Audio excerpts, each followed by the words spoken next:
I'm the Chief Technology Officer here at the U.S. Department of Energy. I'm excited about this summit. It's our 11th summit in the series over the last several years. And what I like about the format personally, and we found to be somewhat successful, is we introduce topics that are relevant not only to the department, but across the federal government. And these are educational platforms, if you will. We're going to hear from a number of awesome speakers and that sort of thing.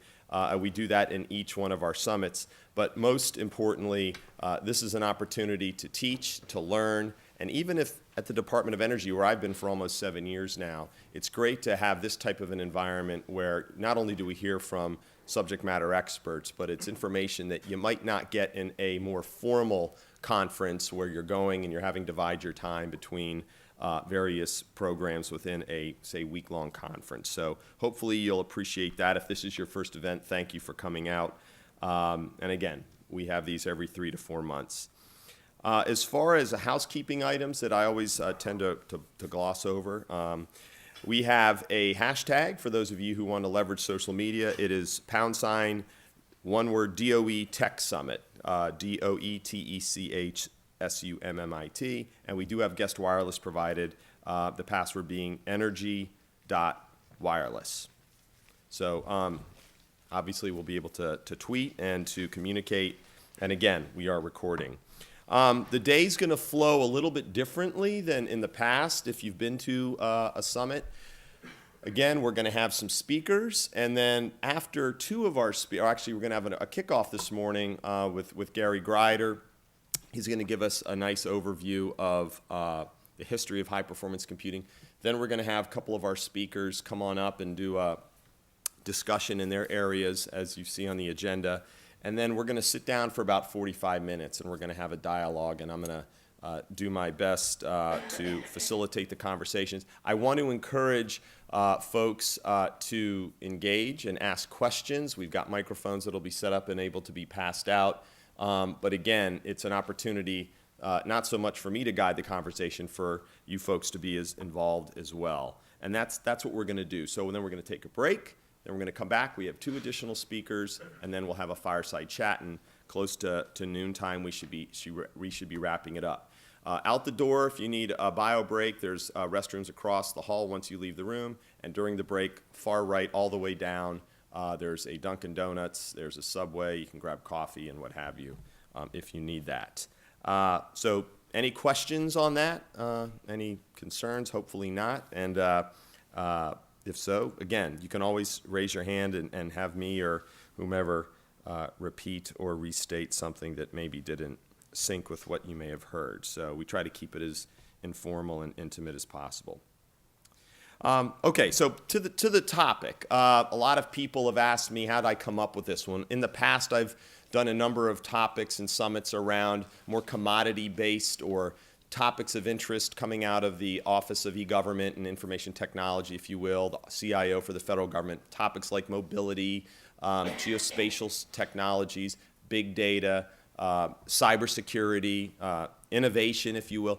High-performance computing is something that I was really hoping to get on the agenda sooner rather than later. A, because I've been very interested in the topic myself, and as the Chief Technology Officer developing the technology roadmap for the Department of Energy, you can't talk about technology and the advancement and the innovation that's happening in any number of these spaces, especially being here at the department, without talking about the role that high-performance computing, even in its unique space, is having in that evolution and in our forward or future states of where technology is growing. So this summit itself, the goal of it is to highlight HPC, its role transforming science, innovating technology, and affording solutions to meet our energy, nuclear, security, and environmental challenges. We've brought together some amazing speakers, some of which I've had the pleasure of meeting in the past, who are going to highlight their successes, some of the trends that they see coming and going, and at the same time give us that brief perspective on the roots of HPC. Over the last decade, the use of advanced modeling and simulation has become an important element of research and development. These capabilities that rely on the power of high-performance computing systems were pioneered by the NNSA Advanced Simulation and Computing Program as well as the Office of Science's Advanced Scientific Computing and Research Program, also known as OSCAR. In recent years, modeling and simulation capabilities have been adopted by several of the department's applied energy and research and development programs. These programs include the Office of Nuclear Energy, Environmental Management, Fossil Energy, and the Energy Efficiency and Renewable Energy Organization. Each of these programs, at varying degrees, is advancing U.S. competitiveness through the broad adoption of high-performance computing. And the value of these traditional research technologies has matured to encompass today's myriad modern innovations and technological advancement. And for the show and tell element of this, which I may do on occasion, there's a really great piece that was put together by some folks in the national lab community, I would imagine, and it's the 50 breakthroughs by America's national labs. You could find this online. It's about 4 pages of just stuff that I didn't necessarily know about, but the impact that HPC is having. So if you haven't checked it out, you could Google that. Again, 50 breakthroughs by America's national labs. It's a great read. I was presented this artifact when the National Lab CIO community was in town recently, and it was well received. Back to this morning, we're presented again with this incredible opportunity to hear from speakers, 5 trailblazers in my mind across the DOE landscape, specifically in the leadership computing facilities and programs arenas. We're going to talk about topics that discuss HPC's role in enabling DOE's mission. And when I say mission, I do mean what defines us as an agency. What are these 30-plus programs or boxes on the organizational chart doing on a daily basis? What are the national lab, or what's the impact of the work that the national lab and the R&D that's happening in the mission space? I, as the CTO, work in a staff office. I have the luxury of being somewhat agnostic and knowing what's happening.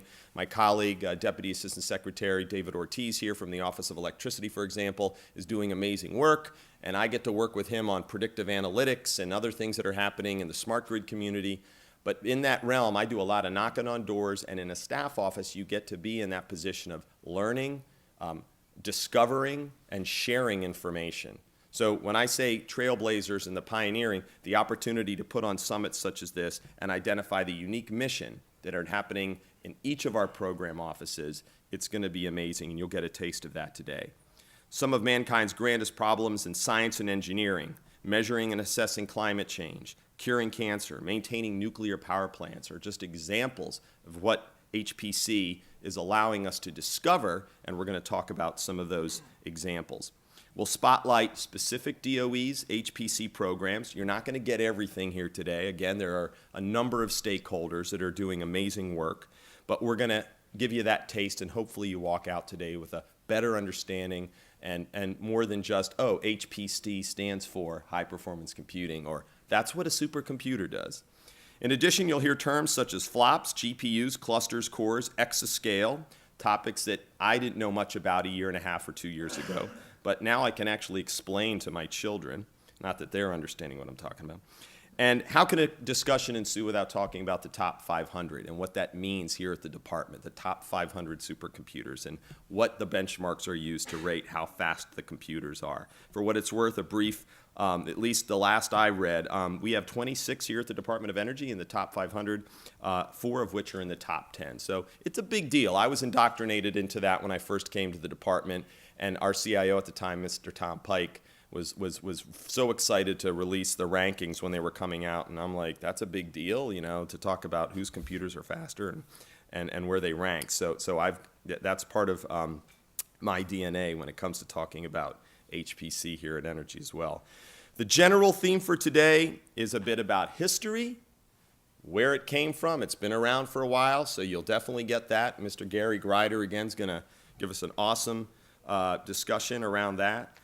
The traditional mission and purpose of HPC, it's not just about stockpile stewardship. It's not just something that, I don't know how to say it other than the propeller heads in the room or the folks who really are working and engineering folks who understand what and what not HPC is. Folks like myself, folks like my colleagues here in the CIO office, we may have a surface or cursory understanding of HPC, but today we're going to go down maybe more than an inch or 2 deep, so you'll walk out of here with an understanding of its impact. And we'll talk about the future. and where we're going, because it's like anything else. These are highly significant technological platforms that, like the smartphones we carry, the PCs we use, the laptops we touch on every day, there is evolution happening in the supercomputing arena as well. So it's not about outracing each other, which is a perspective I've talked about with my colleagues. It's more about the collaboration. You're going to hear a lot of that. The national labs, in my view, while you hear are very competitive, they're also very collaborative, and we're going to get a sense of that today. I have to give a shout out to my colleagues on the Advanced Computing Tech team, Alex Larzalier and, of course, Dr. Steve Binkley. The work they're doing in the modeling and simulation programs within NNSA, Science, EERE, FE, fossil energy, that is, nuclear energy, in the Office of Electricity. ACT is a very unique entity. Its purpose is to promote information and technology sharing among the programs to promote a wider use of advanced computing while addressing their individual program missions. Very organic, very important governance body that works here in the department on a much more daily basis. And again, it's pretty amazing work that they're doing. They have a paper that's been put out, if you haven't checked it out, the cross-cutting issues across the HPC or advanced computing space, which includes physics and applied math, software and programming models, workflow and deployment, regulatory issues, and the availability of compute research. And one final anecdote, I was down in Oak Ridge recently and had that amazing opportunity to meet the Consortium for Advanced Simulation of Light Water Reactors team, the CASTLE team. And that's one of our energy innovation hubs, specifically focused on modeling and simulation of nuclear reactors, established back in 2010. CASTLE's focused on 3 issues for nuclear energy: reducing cost, reducing the amount of used nuclear fuel, and safety. And again, I didn't really know what I was going to learn when I was down there, but then the ties of the CASTLE team with the Advanced Compute Tech team, and of course within the context of high-performance computing, is very, very impressive. What I find to be awfully compelling is that this CASTLE team itself is made up of core partners, not only here at the department, but also in industry. CASTLE's partnered with folks from Oak Ridge, Los Alamos, Idaho National Labs, Sandia, MIT, NC State, Michigan, industry, Westinghouse, the Tennessee Valley Authority, and the Electric Power Research Institute. And that's, again, where we're talking about there's competitiveness and then there's collaboration. It's okay to have them individually, but it's great to see it when it all comes together. So that's the table being set. I hope that you find, and I promise this is as much air as I'm hoping to suck out of the room. We're going to jump right into the program, our speakers, that is. So again, very honored, and thanks again to each of you for coming. Our first speaker is Gary Grider. As the leader of the HPC division at Los Alamos National Lab, Gary's responsible for all aspects of HPC technologies and deployment, ensuring the technology pipeline remains robust and future-focused. For the past 6 decades, the DOE has been at the forefront of state-of-the-art computing. Gary will discuss how HPC platforms have been a critical enabler in the DOE in terms of solving the world's most difficult scientific and engineering problems, and provide a historical chronology of HPC here at the Department of Energy. Please welcome Gary Grider.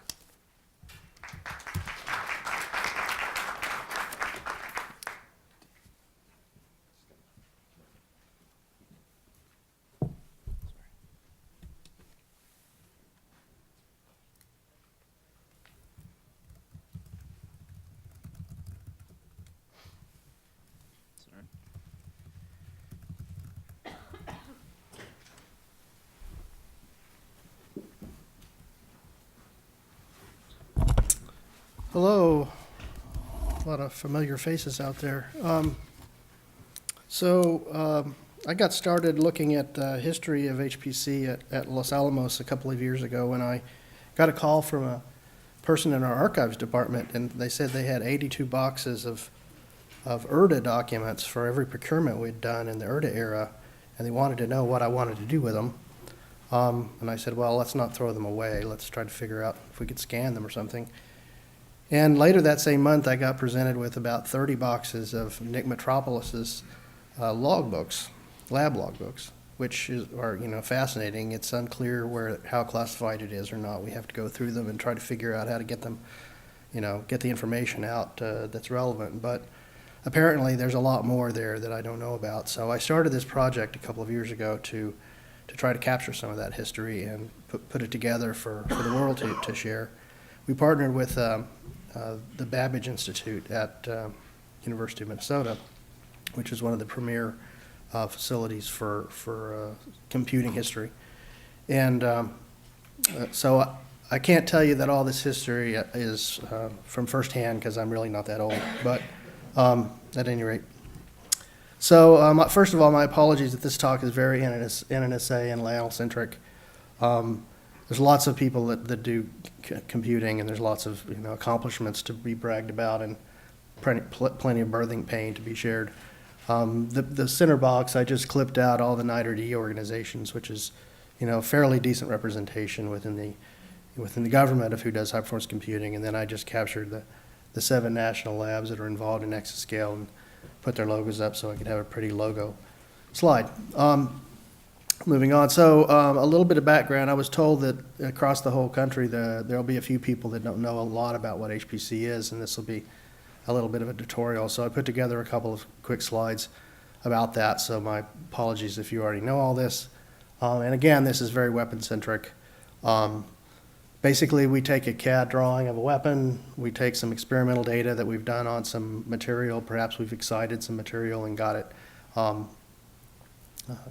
got some state out of it. We basically build some equations of state for those materials. We feed that stuff into a parallel program, which processes the data in parallel, passes messages between the processes and so forth, writes out some results, and analysis is done. And this is, largely what the stockpile stewardship program, the compute part of it, does. And the compute piece is just one piece of the larger setting. HPC, of course, is not exactly your typical computing. It's not your desktop. You can see that picture there is that picture there. That's one machine, so it's about a basketball, court-size machine in a soccer field-size room. It's not your thumb drive. That's a robot that contains 10,000 tape drives in it, or tape cartridges in it. Each tape cartridge is like 10 terabytes, so it's like 10 petabytes of data, and that's one of many, many robots. It's not your wireless network. It's got these weird networks that have all-to-all connectivity, and you can cut this machine in half and have full bandwidth between any 2 nodes. It's not your laptop screen. That's a theater at Los Alamos that's, I don't know how many million, pixels, where collaboration is done, where, scientists get in and look at the results of the output and talk about it and decide what to do next. And it's not your window air conditioner to cool these machines. It's really large infrastructure. A typical HPC center is not necessarily just one supercomputer. Almost every one of them have multiple supercomputers of different sizes and shapes and vintages. So I've depicted this here. This was a slide I built, I think, back in 1999 or 2000 about how we needed to get to the point where we had a common parallel file system and all these clusters and supercomputers shared and a common archive. And we invented this network we called Pascal BB, Parallel Scalable Backbone, to do that. But most sites have something of this ilk at their centers. And so it's not just one machine, it's several vintages, because you can't buy them all the same year and install them all the same year. And some of them even are special purpose for visualization and other things. So this was the beginning of this research that we were doing about all the machines that LANL had, and actually went back and included some of the machines that LANL used, not necessarily had. And we recently put out, I was trying to dig through and get a machine list that was essentially the history of LANL computing. And I know it was a spreadsheet, and I was trying to describe all the machines and their attributes and things like that. And I noticed that there was 100 of them. And I thought, wow, that's an interesting number. It's been 70 years. It's been 100 machines and 16 orders of magnitude of application-driven performance, which is a really big number. And so I'm going to basically take you through some history behind all that. You can see that, the dates get later in time, and then the performance goes up by 16 orders of magnitude. And over here you can see that there are eras serial era and vector era and massively parallel era and so forth, and I'll take you through all that. So in the early and mid 40s, there weren't any electronic computers. They were essentially mechanical. They were actually human-driven mechanical. So we used these Marchant calculators and slide rules and things like that. And you know, initially the first weapon that was designed using those tools. The parallelism that was given, that was, you know, gotten from doing those calculations was we just had a lot of those people, you know, running those calculators. Then, you know, sort of in the late 40s and early 50s, we deployed these key punch machines, and essentially used IBM punch cards, and you used a, you know, multiplier, an accounting machine, and so forth, and they were electrical-driven serial devices that essentially did calculation for you, addition, subtraction, multiplication, and so forth. And these were workhorses for the lab for you know, almost 5 years, and you know, much of the work that was done in computing in that space was done on those types of machines. Moving on to, you know, basically the 50s, we moved into an era of what I would call the borrowed vacuum tube era for Los Alamos. We didn't have a machine ourselves. We had to go around and beg and borrow and steal time on other machines to run. We were actually the first calculation run on ENIAC, which, you know, is arguably one of, if not the first machine in the U.S. It was a large tube machine built at the University of Pennsylvania. The Monte Carlo method, which is a random number generator type method for calculation, was developed at Los Alamos in 1947, which is used in lots of calculations today. And the first hydrodynamic code was run on ENIAC in 1948. The first Monte Carlo was actually run in 48 as well. We also used the SSEC machine, which is IBM's first vacuum tube machine. We actually went to New York and ran it there. And then we actually ran quite a bit on the National Bureau of Standards machine called SEAC in 51 and beyond. Notice that the wires over here, this was when programming was wires, right? So instead of writing programs, you basically took a box of wires and you programmed the computer. And we had people at the lab, in fact, I knew some of them that worked in this era, that's what they did for a living, is they designed the program by the wiring for the machines. And so that was programming at the time. And what's interesting about that is, I mean, if you think about, we use the word co-design a lot, right? That was co-design in a way, right? It was pretty close to co-design. You were basically designing the hardware to do more or less what you wanted it to do by cabling it up in different ways. I guess you could say it was a really, really super early version of an FPGA for those computer engineers that are out there in the crowd. Anyway, I've got some pictures of IBM, the SSEC machine, and the SEAC machine. The first DOE built computer, so the first, you know, I think this was the first machine built by DOE. It was called Maniac, built by Nick Metropolis and John von Neumann at Los Alamos. It was a large tube machine depicted over there, and it was, you know, very fast compared to punch card machines, of course. It sort of began the era of stored programs, and so instead of programming with cables, you programmed with, you know, programming languages and stored the programs in memory. It used vacuum tubes for memory. The first hydrodynamics code was, you know, it was used for hydrodynamics and part of Monte Carlo. And then Maniac 2 went into service, and it was also a very large tube machine. Interesting thing about that machine is it lasted 20 years. That's sort of unheard of today. You couldn't have a machine that lasted 20 years today. And the way it was lasted that long is it was retrofitted into transistors. So they just took it bay by bay and they converted it from tube to transistors, not ICs, transistors, in that time frame. And basically, you know, it lasted until, you know, into the 70s, which is very interesting. But it was overcome by the IBM 700s and other sorts of things. It did, you know, launch the careers of a couple important people, especially John von Neumann, who sort of invented the von Neumann abstraction that people basically think of as machines today with load, operate, and store. So it launched the careers of some pretty famous people. Moving on to the IBM 700 era, so this was sort of really the transistor era. Essentially, the machines in this era were transistor-based, they were serial.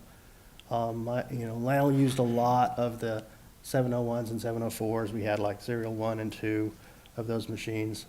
The SN discrete ordnance method was built in this time frame, and Fortran actually came along in 1957, and that sort of was and has been the mainstay for a programming language for many, many years in 1957. And then we entered into this thing with IBM called Stretch, the Stretch project. It was an aggressive, 5-year co-design effort with Lyle and IBM. We were wanting to come up with a machine that was 10 times faster than the 704. It was a very interesting machine. It introduced pipelining. Pipelining is where you do loads and stores in parallel with doing computation. If it was the first machine that had 64-bit data pass, the first machine to have an 8-bit byte. Most of the machines before had 7 and 6-bit bytes. We had this online terabit mass storage system, which was actually built out of microfiche, and you wrote your ones and zeros to microfiche, essentially like barcode. My predecessor's predecessor, Bo Ewald, used to tell this story that you could always tell when they'd had a good night of computing. You'd come in and the whole place would stink like burning plastic because they had stored their results onto this microfiche, and that it's 1 terabyte robot. And some very important careers begun in this time frame. E.F. Codd was on this project.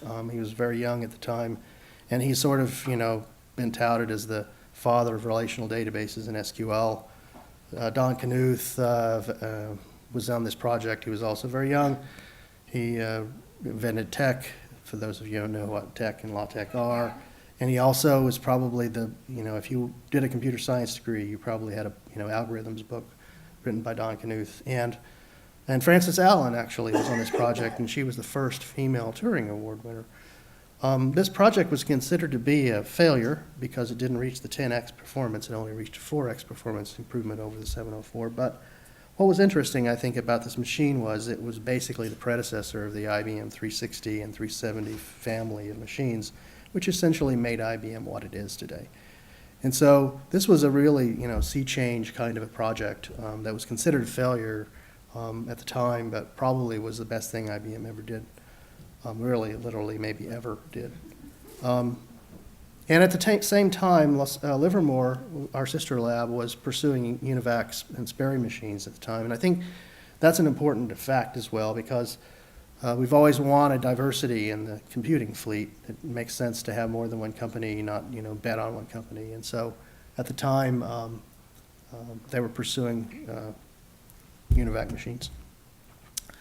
The CDC era moved along, so in the late 60s and basically in the 70s, lots and lots of machines were purchased by almost all the labs. A very important career was begun. Seymour Cray, he was one of the primary architects at CDC. This was the first liquid-cooled supercomputer, the 6600. ALE, the arbitrary and Lagrangian Eulerian methods were invented at this time frame. And then the 7600 came along, and I think that this was an interesting era. It was an era of stability. We had the same kind of machine with the same more or less operating systems and so forth. So it was a long period of stability, and people really liked this era, I think. One of the things that came about in this era was kind of slick was storage area networks.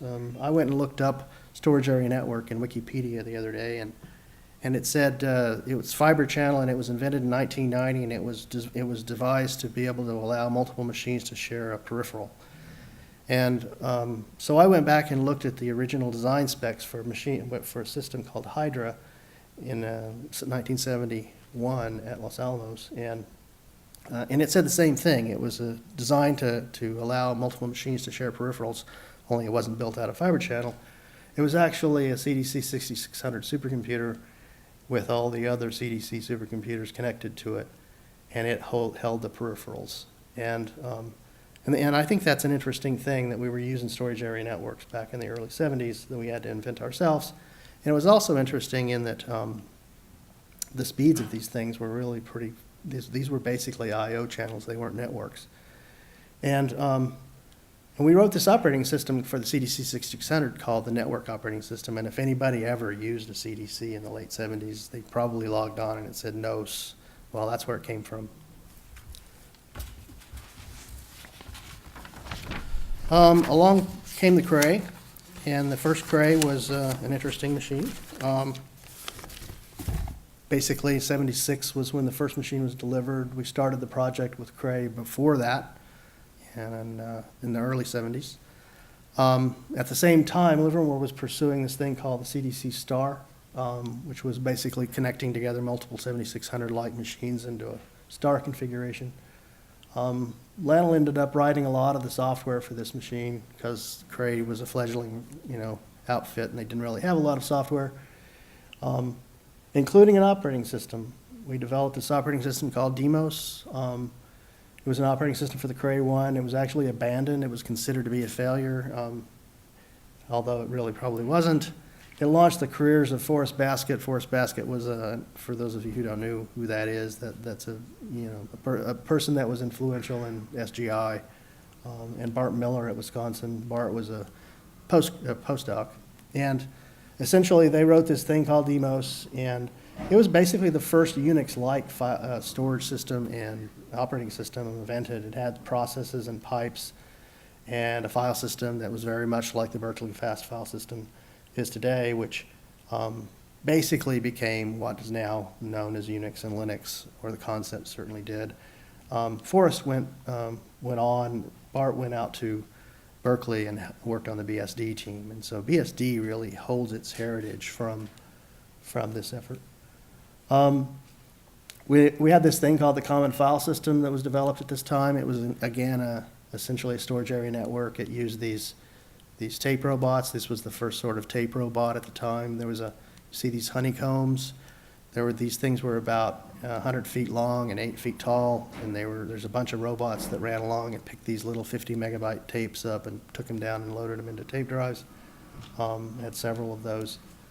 And at the time, we were using this next generation storage area network called HISPy, and it was essentially a lot faster than commercial networks, 10 times or more. And this machine basically defined the future decades of computing. And what's interesting about it is it was really questioned by our reviewers and our oversight. And many machines where they change paradigms like this and this was one of them. Then entered the symmetric processing machines. These were Crays, essentially, with just multiple processors and with shared memory. At the same time, Livermore was pursuing the Cray 2 and 3, which were different architectures. We were using things called microtasking libraries, which predate threads by a lot, but essentially are the same thing. We wrote the first job scheduler that we know about, scheduled jobs across multiple Crays. The Celishan Conference was started in 1981, which predates supercomputing by 6 years and is, I believe, the longest running high-performance computing conference ever, and so forth. Moving on to the massive parallel era, so in 1989 and around then into the 1990s, these machines were developed. They essentially were SIMD, one single instruction across multiple pieces of data, and CM5 was a good example of that. It was the first machine on the very first top 500 list ever.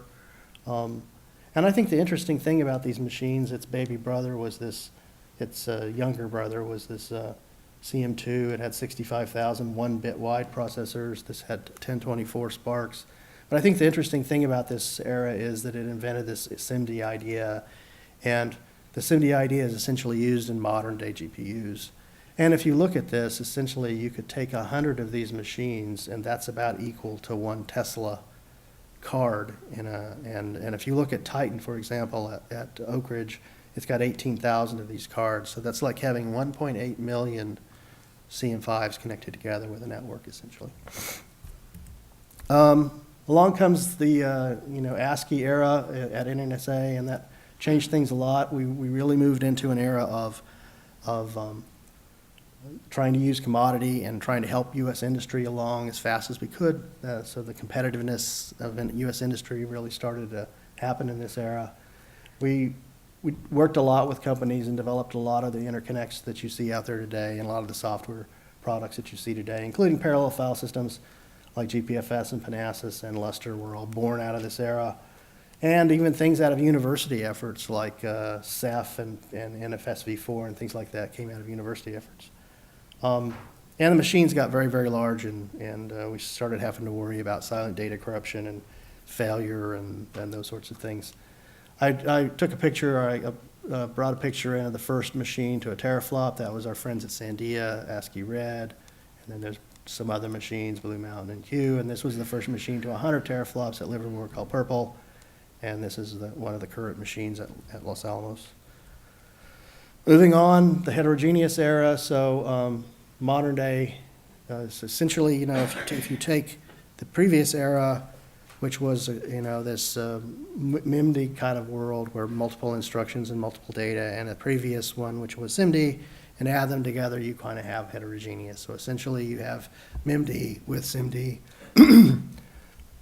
being used at the same time in conjunction with one another. The Roadrunner project actually was started in 1990 and leveraged some DOD and NNSA funding for various things that are still yet to come out, but will eventually make some difference in computing. It was one of the first large deployments of heterogeneous architectures. I believe it's the first really large deployment. It took a huge step in moving our code base forward, and I think you're going to hear from Doug that our code base is really part of our gold in the labs.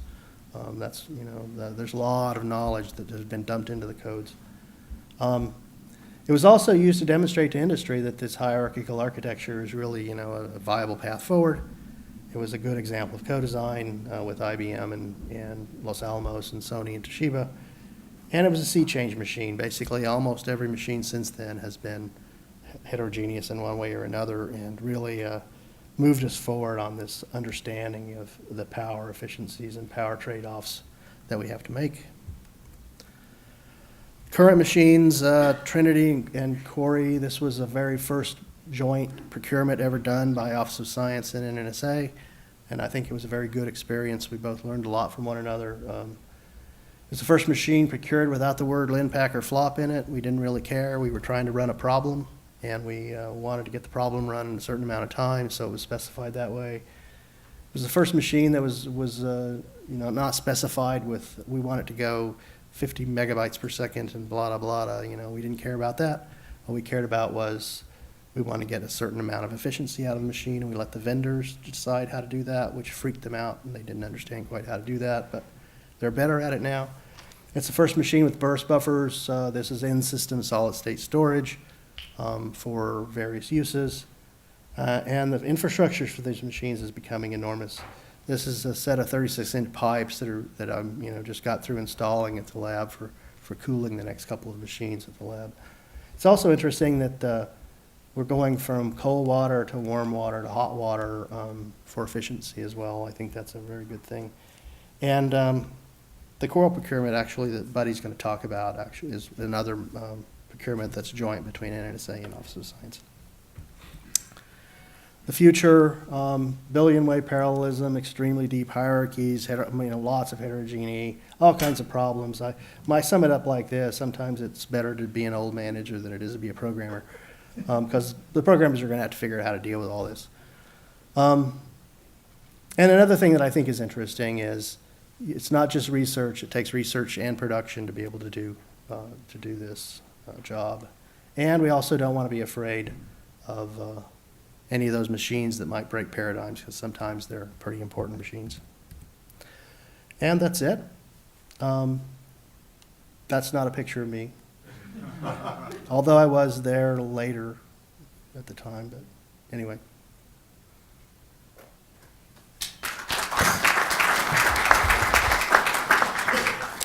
Does anybody have any questions for Gary? Gary's, built this in time for some Q&A at this time. So if you do, we have microphones. raise your hand, we'll bring one over to you.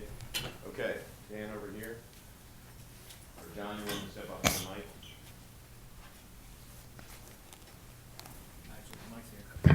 Do you see any, with this power, do you see any problems which will be resolved? Like, is the global warming paradox, people, will these machines help to solve that? And the other big societal problems, do you see these being solved on these very large, fast machines? I think that there'll be a lot of talk about those sorts of things later on in the day. I'll wax a bit on it. Certainly these machines are going to be very important in solving problems like this going forward, but it's not just the machines that are going to solve it. It's a whole process. It's my example of how the machines fit into the weapons complex, right? We tear a weapon apart at Pantex and we find a crack or we find something wrong with it, right? And we have to figure out what does that mean, and that may mean that we have to figure out what does that material do under a certain state. So we may have to take some surrogate of that material, put it into an experiment, figure out what it does, put that into the into the simulation, and then try to tell, should we go refurb this weapon? Should we change the material? What should we do? And we have to do that all without testing, and it's very similar to the environment. We can't really test on the environment either, right? And so I think it's not just the computing that will solve the problem. It's collecting a lot of data from all over the place, and using all that data and simulation to try to figure out where things are going. So I think it's important. I think my word is it's important to understand where computing fits in that. Computing is just one piece of that, trying to figure out how to do science. And it's an important piece, but it's just one key in that bigger cog of collecting the data from experiments or collecting the data from real life, simulating based on physical known phenomenon, and then postulating on what the answer is, the scientific method. And computing is just a tool in that process.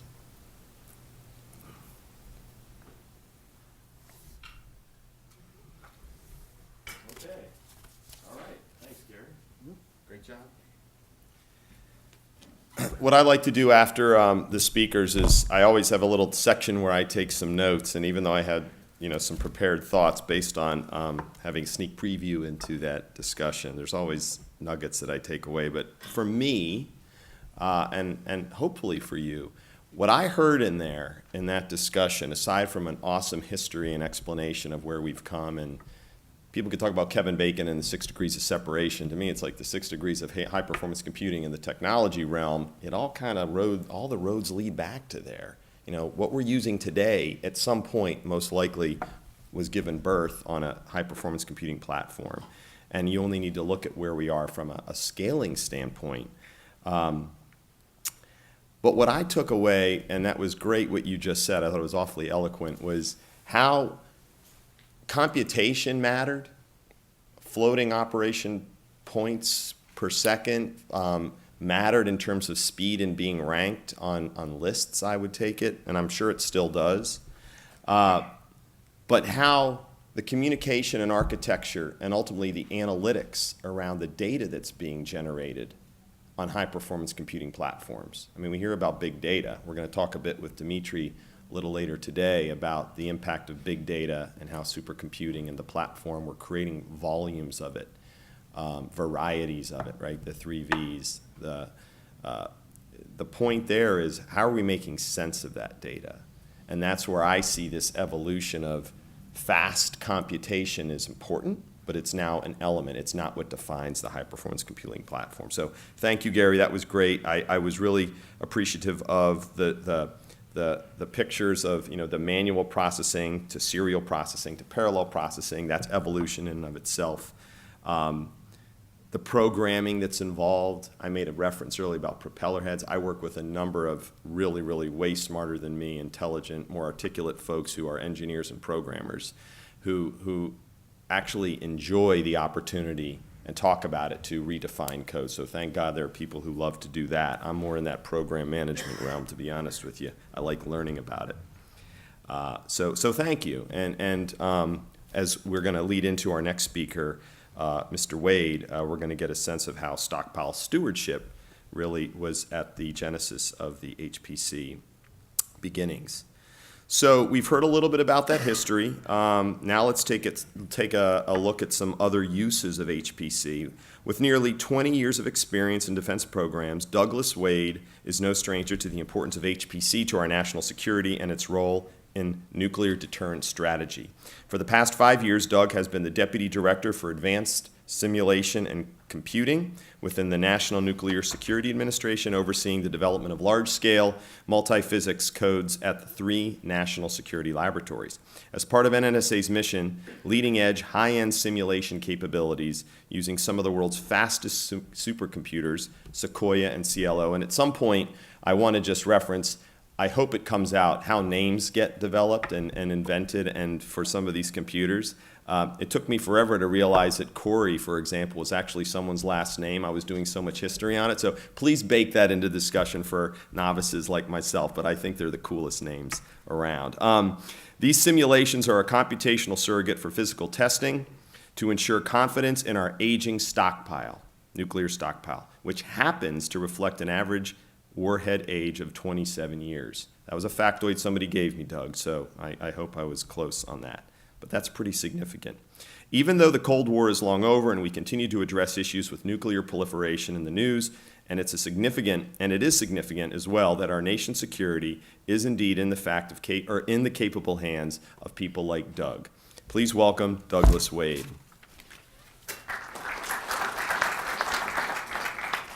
Ooh, thank you. Let's see.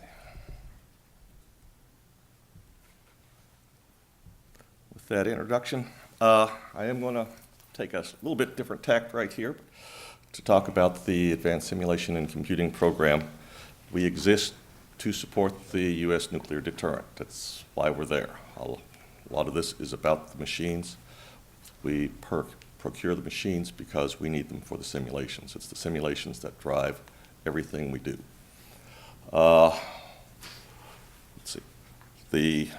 I mentioned earlier, we have to be able to respond to, somebody sees something at Pantex, or, many different things happen, and we need to be able to understand what's happening with the weapon to assure that the weapon continues to be safe and secure. And we rely on our simulation capabilities to do that.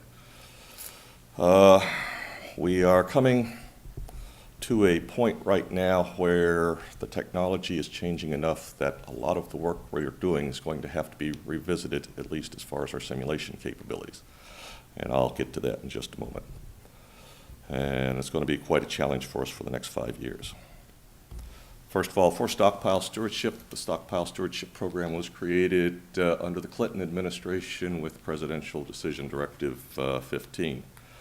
This was basically set up to enable, or when the U.S. decided we were going to cease underground nuclear testing. The program called for the U.S. to enhance its capabilities in a number of areas, notably to improve our understanding of nuclear weapons science, and without underground nuclear testing, a number of facilities such as the NIF, Z machines, DART, et cetera, were built or started, at least at that time. They're all up and operational today. We also recognized that there was going to have to be a much better simulation capability than what was used to design the nuclear stockpile.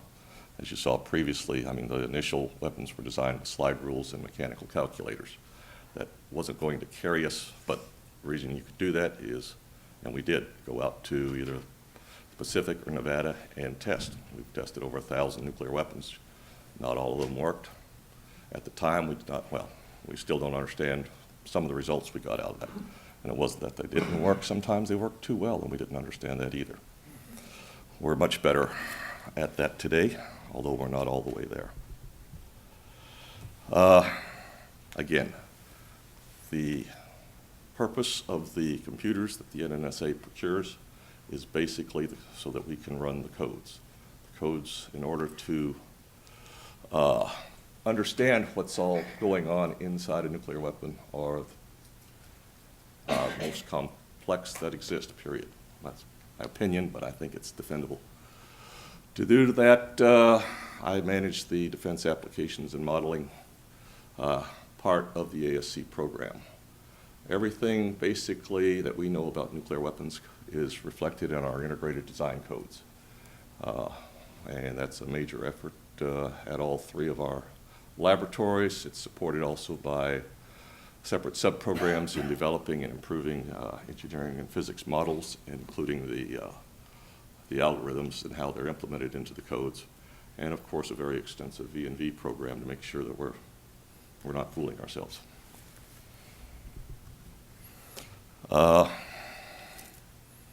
Again, this just reflects what I just said. A couple of points to take away. Our most complex codes have over 1 million lines of code in them. They've been developed over 15 years. And hundreds of thousands of man-hours have gone into each of them, and we have multiple ones. We have we have problems that we know how to solve, but we don't have the machines to solve them yet. A lot of the work we do to date has been making sure that our time to solution is acceptable, and we're not there. In fact, just recently in the last year, we've shut down a calculation that was running on one of our biggest machines because the machine just wasn't up to it. I said, we know how to solve the problem. It's an important problem, or we wouldn't have it on that machine. But it's going to have to wait for one of the follow-on machines, maybe Trinity. But again, we have written the codes with the hardware in mind. That's a little bit of an exaggeration, but we have up till now had an era when flops were expensive and memory and data movement was cheap. That paradigm is basically being turned on its head. So a lot of what we did in the past causes us to be very inefficient as we go forward into the future. The machines that we are running on are right now Sequoia. When it came out, it was the #1 machine. It's down to #3 on the top 500 list currently. And the Cielo machine, Sequoia is at Lawrence Livermore, Cielo is at Los Alamos. These are both what we call our advanced technology systems. These are where we do our biggest and most complex calculations, our hero calculations. We also have another class of what still qualifies as supercomputers at all three labs called our commodity technology systems. Basically, that's where the bulk of the stockpile stewardship calculations get done. But we still need to take them to these big machines. We need the big machines because basically they help us make sure that the approximations we make on the smaller machines are valid. Now the problems we're coming to, as I mentioned, I'm sorry, one more slide. Looking at this so far, you just heard about the different eras in computing. It's not cut and dried like this, but it's close. Going from mainframes to vectors to distributed memory. And now we're getting into very heavily into the GPU or the Xenon 5 type era there, which is changing things. We can't afford the types of memory we had in the past. We've got much more flops, but a lot of our flops are being starved for data, and we're having to learn how to accommodate that. Reason being is our code performance is stagnating. We're buying faster machines just to stay where we're at right now. There's nothing intrinsic as to why we have to be there other than it's not easy to turn around a 1 million line code or to adapt it to the new hardware. We are undertaking that effort. We're undertaking multiple efforts to try to get away from that bottom curve and try to approach that top curve. But that's going to be a challenge for us for the next 5+ years. Let's see. I think this reiterates what I said. We're going from a flops to a data movement dominated paradigm. Another problem is resiliency. Calculation I talked about earlier was as much a resiliency problem as anything. When you have 100,000 processors, but your mean time to failure is 100,000 hours, you have something failing every hour or faster. It's not quite that bad, but it was taking a lot. Another area is power consumption. That's a technology area that we're going to have to overcome. The Sequoia machine is one of the most power efficient supercomputers today, but it still uses about 8 or 9 megawatts of power. If you were to scale that up to an exascale, that's about 450 megawatts, which is basically siting a small power plant just to run the computer. And at $1 million a megawatt, that quickly becomes unaffordable. So getting the power requirements down for these machines is going to be a challenge also.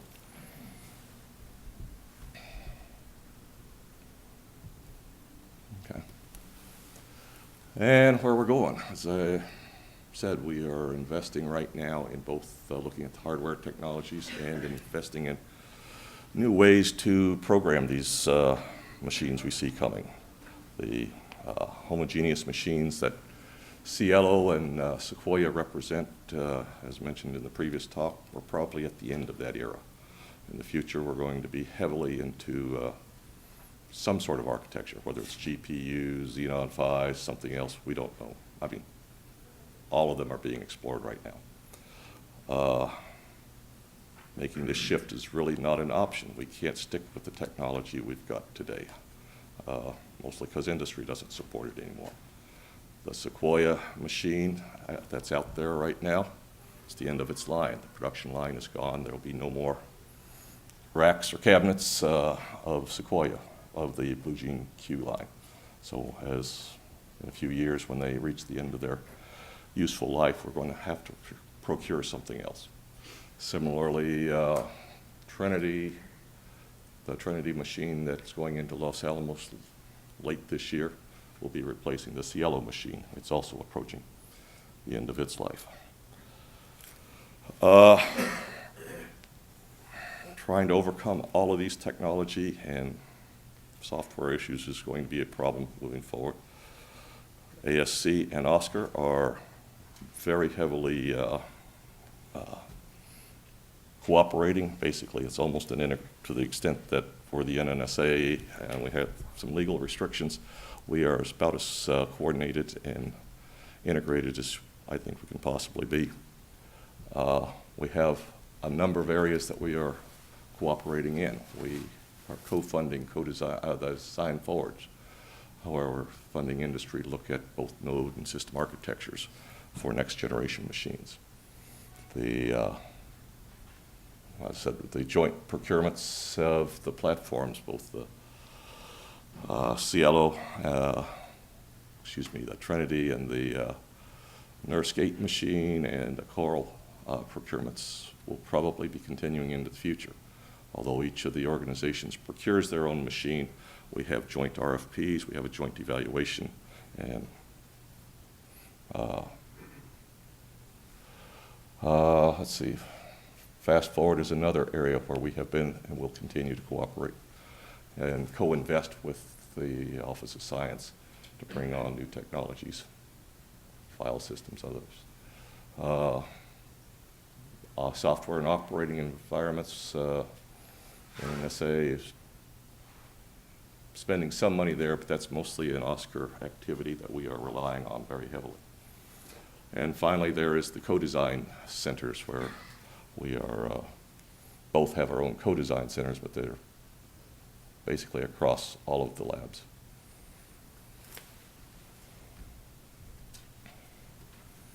And that's where I think I'm going to wrap up right now. Again,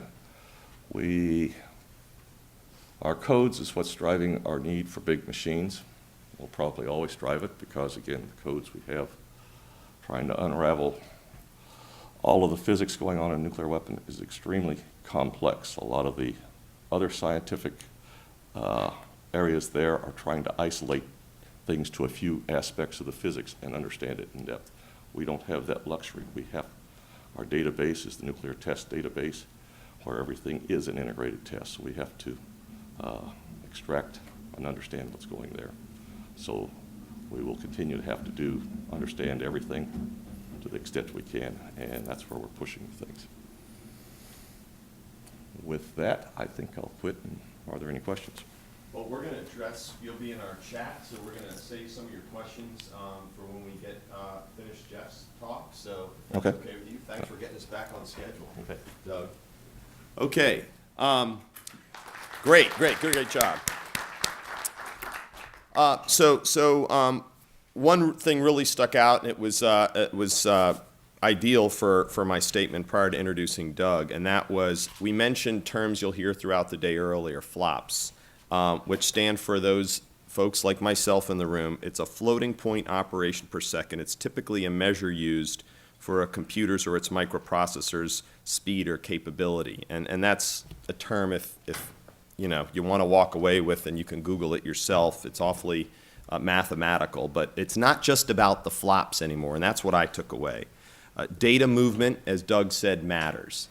This evolution from computation, the communication amongst nodes, and ultimately the analytics around the data that's being produced is a theme that you're going to hear throughout, and we'll definitely get into in the afternoon, so I appreciate that. I won't go deep into this, but if you do any research on high-performance computing and you kind of say, oh, this flop thing, you're going to come across topics or terms like benchmarks. High-performance LINPACK and high-performance conjugate gradient are two benchmarks. One was the precursor, and the second one, HPL, that is, the second one, HPGC. Not expecting for you to think that I'm a resident expert on this, but here is my view, and these are some notes I took about why there's an evolution in those benchmarks. There are more than one that determine, maybe one that the computation or speed of a high-performance or supercomputer. But what HPGC, this benchmark that is promising, or at least looking to promise, is to examine data access patterns in addition to computation. And what that means is having a better correlation to the applications that are being developed for these computers, these supercomputing platforms to work with. So what I heard Doug say is, these are, and for those in the room who know, supercomputers are built for a purpose, no doubt. They're not something that can do everything for anybody at any given time. They have a unique purpose, and all my friends in the National Lab CIO community, I think, would agree with me on that, because that's a message that they've asked me to advocate. But that being said, they can do more than stockpile stewardship. And having benchmarks and programming and code developed depends on the question that's being asked. The question that's being asked is critical in terms of what we want these machines to do. And they have lifespan. They are retired. They're sunsetted. They cost hundreds of millions of dollars in some cases. But the fact is we're evolving what these platforms can do, and that's awfully exciting in terms of driving innovation around both today's and the next generation of machines. Okay, next speaker, Jeff Broughton. Considering that the DOE runs 4 of the world's 10 fastest supercomputers, Titan, Oak Ridge, Sequoia, Livermore, Mira, Argonne, Vulcan, Livermore, it's no wonder researchers are practically knocking down our door to get time on our machines. And by researchers, again, for those in the room and those on the call and those on the stream, these are platforms that are not just for the Department of Energy purposes, right? These are opportunities for folks throughout the world to take advantage of in terms of their capabilities. With over 35 years of experience in computer system research and development, this is something our next speaker, Jeff Broughton, knows quite a bit about. Jeff's years of experience in public research, private industry, and 2 successful startups has led him to his current role as the Deputy of Operations at the National Energy Research Scientific Computing Center, aka NERSC, at the Lawrence Berkeley National Lab. NERSC supports more than 600 research projects and 5,000 users, making it one of the largest facilities in the world devoted to accelerating scientific discovery through computational analysis. The list of partners and projects NERSC is engaged with is a long one, ranging from predicting the weather to cutting-edge physics discoveries. This HPC-enabled research will change the world that we live in and the DOE is at the forefront of it. But I'll let Jeff expand a little more about that. Please welcome Jeff Broughton.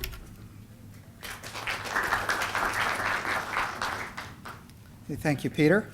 Good morning, everyone.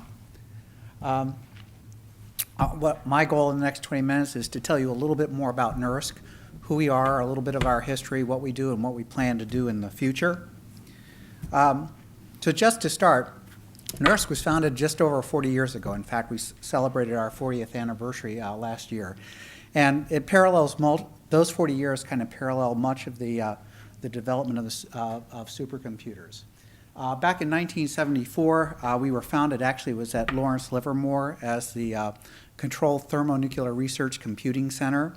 It was soon thereafter renamed the Magnetic Fusion Energy Computing Center. And it was in 1983 that it was given what is essentially the same mission that we have today, which is to support the scientific research at the DOE Office of Science. In 1986, the ESNet, the Energy Sciences Network, was established at NERSC. That's since become a separate organization at Berkeley Lab. In 1996, NERSC moved from Livermore to Berkeley Lab, where we are today.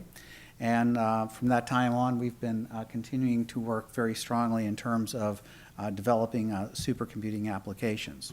So our mission at NERSC is basically to support the DOE Office of Science. There are 6 science offices spanning a variety of different disciplines and science interests. And as Peter said, within that we have something like 5,000 users, over 600 projects. And what's really interesting is we have about 500 different software codes that are run by those researchers to solve their problems. So we actually see somewhat different problems than, say, in the NNSA, where you're focusing on a fairly small number of codes to deal with stockpile stewardship. We're dealing with a much larger software base that we have to move along as we go from one generation to the next.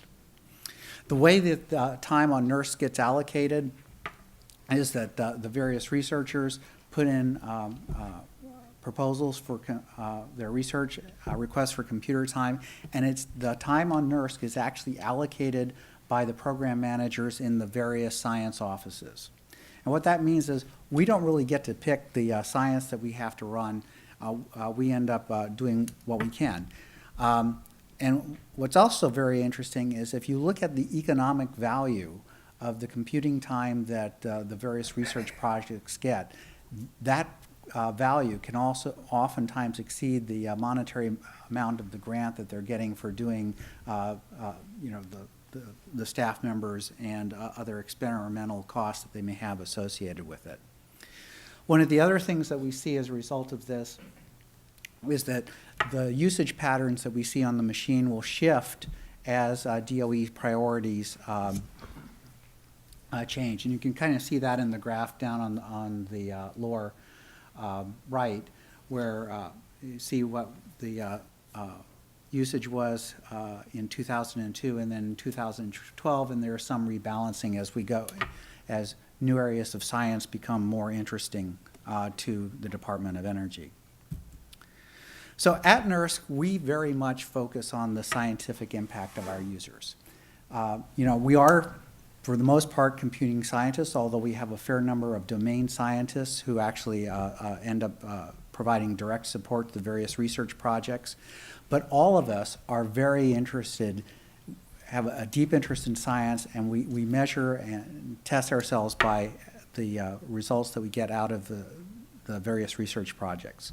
As a result, we see typically somewhere around 1,500 different journal publications, everything from phys res letters to science, and also into some of the popular press like Scientific American. We typically see about 15 journal covers per year. NERSC has had 3 Nobel Prizes for research that was done at NERSC, 2 in computational cosmology, 1 in more recently in climate, and there are a couple other Nobel Prizes that are associated with NERSC users or research that's somewhat associated with NERSC. And you can see some of the other things that have been going on in the last couple of years. One thing I'll note, I said we have domain scientists that help support our end users. One of the people who worked on the Ice Cube project actually is now a nurse staff member and is working to support people in the physics community. She was a research scientist, but actually became more interested in the computational aspects of the project. So, although the end goal here is science, our job is to build the machines, service machines, and support the machines that are necessary to make it work. And in order to do that, we have to work very closely with the computer vendors to bring and deliver these machines into existence. As I said, we have about 500 different applications on the machines. So NERSC is often seen as a sort of a very good stress test for any new computer that comes out, because you get it onto our machines and we find or be more precise, our users find a myriad of different ways of breaking them and causing problems that the vendors have to resolve. So the machines that we have here, just a sample of our recent machines. There's the Hopper machine and Edison, both of which are in service today. They were both first-of-a-kind machines of various sorts. Edison was the first instance of the DARPA HPCS machine, which was a project jointly funded by DARPA and the Department of Energy. And Corey, as Gary mentioned and Doug mentioned, was procured along with Trinity and will be an example of one of the first large Intel mini-core systems, which basically vastly increases the amount of parallelism that we have available to do computation. Now, Peter asked the question, how do we actually name these machines? At least at NERSC, we have a long history of naming them after various scientists. Hopper is named after Admiral Grace Hopper, who is known for two things. One is being the inventor of COBOL, and secondly is finding the original bug, the actual insect that caused one of the initial problems with early systems. Thomas Edison, obviously, and Corey is named after Gertie Corey, who is the first U.S. woman to win the Nobel Prize. So as we talk about these next generation systems, there are a number of problems that we have to address. There's budget, of course, there's vendor management, but sort of the two big problems I think everybody's trying to deal with. One is how the power that will be consumed by these machines, and the other is how we deliver the software onto the machines to make them work. Well, one of our answers for the power question is that we're actually building a new, extremely energy efficient building with world-class energy efficiency. That will be the home both for Edison and the new Corey machine, which will come in 2016. The interesting thing about this building is that while most computer centers use some kind of mechanical refrigeration, we're actually going to an environment where all we're doing is essentially environmental cooling. In the Berkeley area and the San Francisco Bay Area, we have a very benign environment. And so we can generate air and water at no higher than 75 degrees Fahrenheit year-round. And we're going to basically use that to cool the machines. As a result, we're going to be using less than 10% of the power of the computation to actually cool the machines. You can contrast that with sort of like good data centers, which would be in the order of maybe about 30%, or bad data centers, which are 70, 100, and even in worst cases, 200% of the power will go to actually cooling the machines.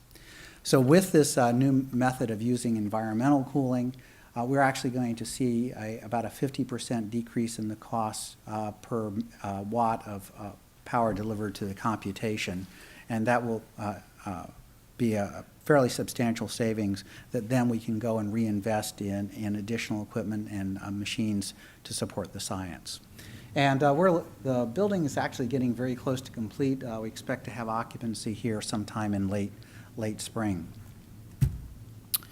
Said the other big challenge that we're looking at is, as we go into the next generation systems, is software. So, we do run these very large, very parallel machines where we basically spread applications across tens or even hundreds of thousands of different computing elements or cores. But as both of the previous speakers have mentioned, we're looking at several orders of magnitude increase in the amount of parallelism that we need to get out of the machines. And basically, we're going to have to work with the scientists and the computer scientists who work with them in order to figure out how to extract that much parallelism out of the codes. And this may require both taking the current codes and trying to work to optimize them, or to actually develop all new methods, mathematical models of the various science phenomena in order to do it. We're also seeing a change in that we're going to, from our current computers where you have basically the processor and you have DRAM and a disk drive sitting out there, and we're going to see many more layers of storage that come into the play of the architectures that we have to worry about. And right now, the application programmers, by and large, can pretty much ignore the differences of where memory is actually kept and so forth. But now the application programmers are actually going to have to start worrying about these various different hierarchies and, in many cases, explicitly moving data back and forth. And we're going to see the new storage systems like Gary mentioned in terms of burst buffer, the use of very fast non-volatile storage to improve I/O performance. And then, because we do have a diverse set of architectures within the community, Cori is going to be a mini-core system which has basically large amounts of parallelism with cores that are all pretty much the same, whereas both Titan and Summit, we're going to have a GPU configuration where they have a conventional processor and a GPU. These are fundamentally different architectures. And so the other problem that we're going to have to address is to try and figure out how we can ensure performance portability across these diverse architectures that we have so that the applications can move fairly quickly, and as new architectures come in, that we can adapt to them fairly quickly. So as a result, at least within Oscar, the various computing facilities, ourselves, Oak Ridge, Argonne, are working quite closely together to try and figure out how we can bring the users forward into this to the new environment. We also work with the folks with the NNSA as well in terms of developing models and helping to work with the vendors on this. But of course, we don't get to, as an open science community, we don't tend to see the classified applications that the NNSA works with.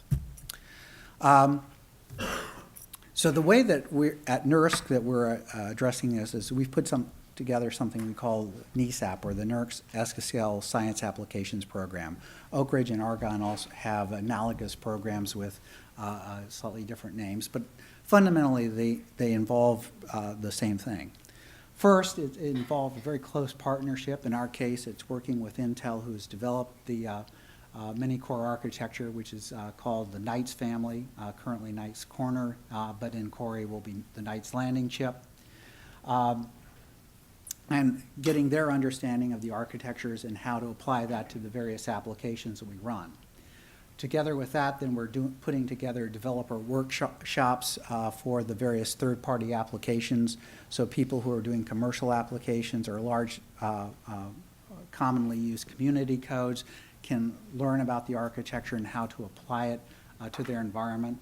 We have these things we actually call dungeon sessions, where we get people in and lock them in a room for a couple of days and really talk closely with the actual architects from Intel in order to do this kind of development.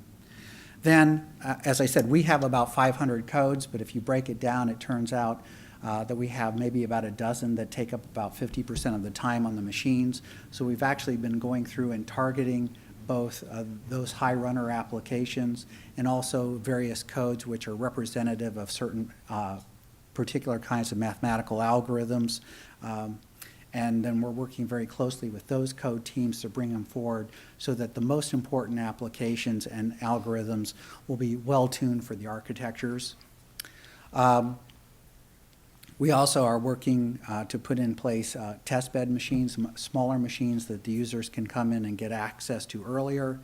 And then we're putting together a variety of training series that we'll have available, both interactive as well as things that will be recorded and can be consulted as an online tool that people can use to learn about these machines.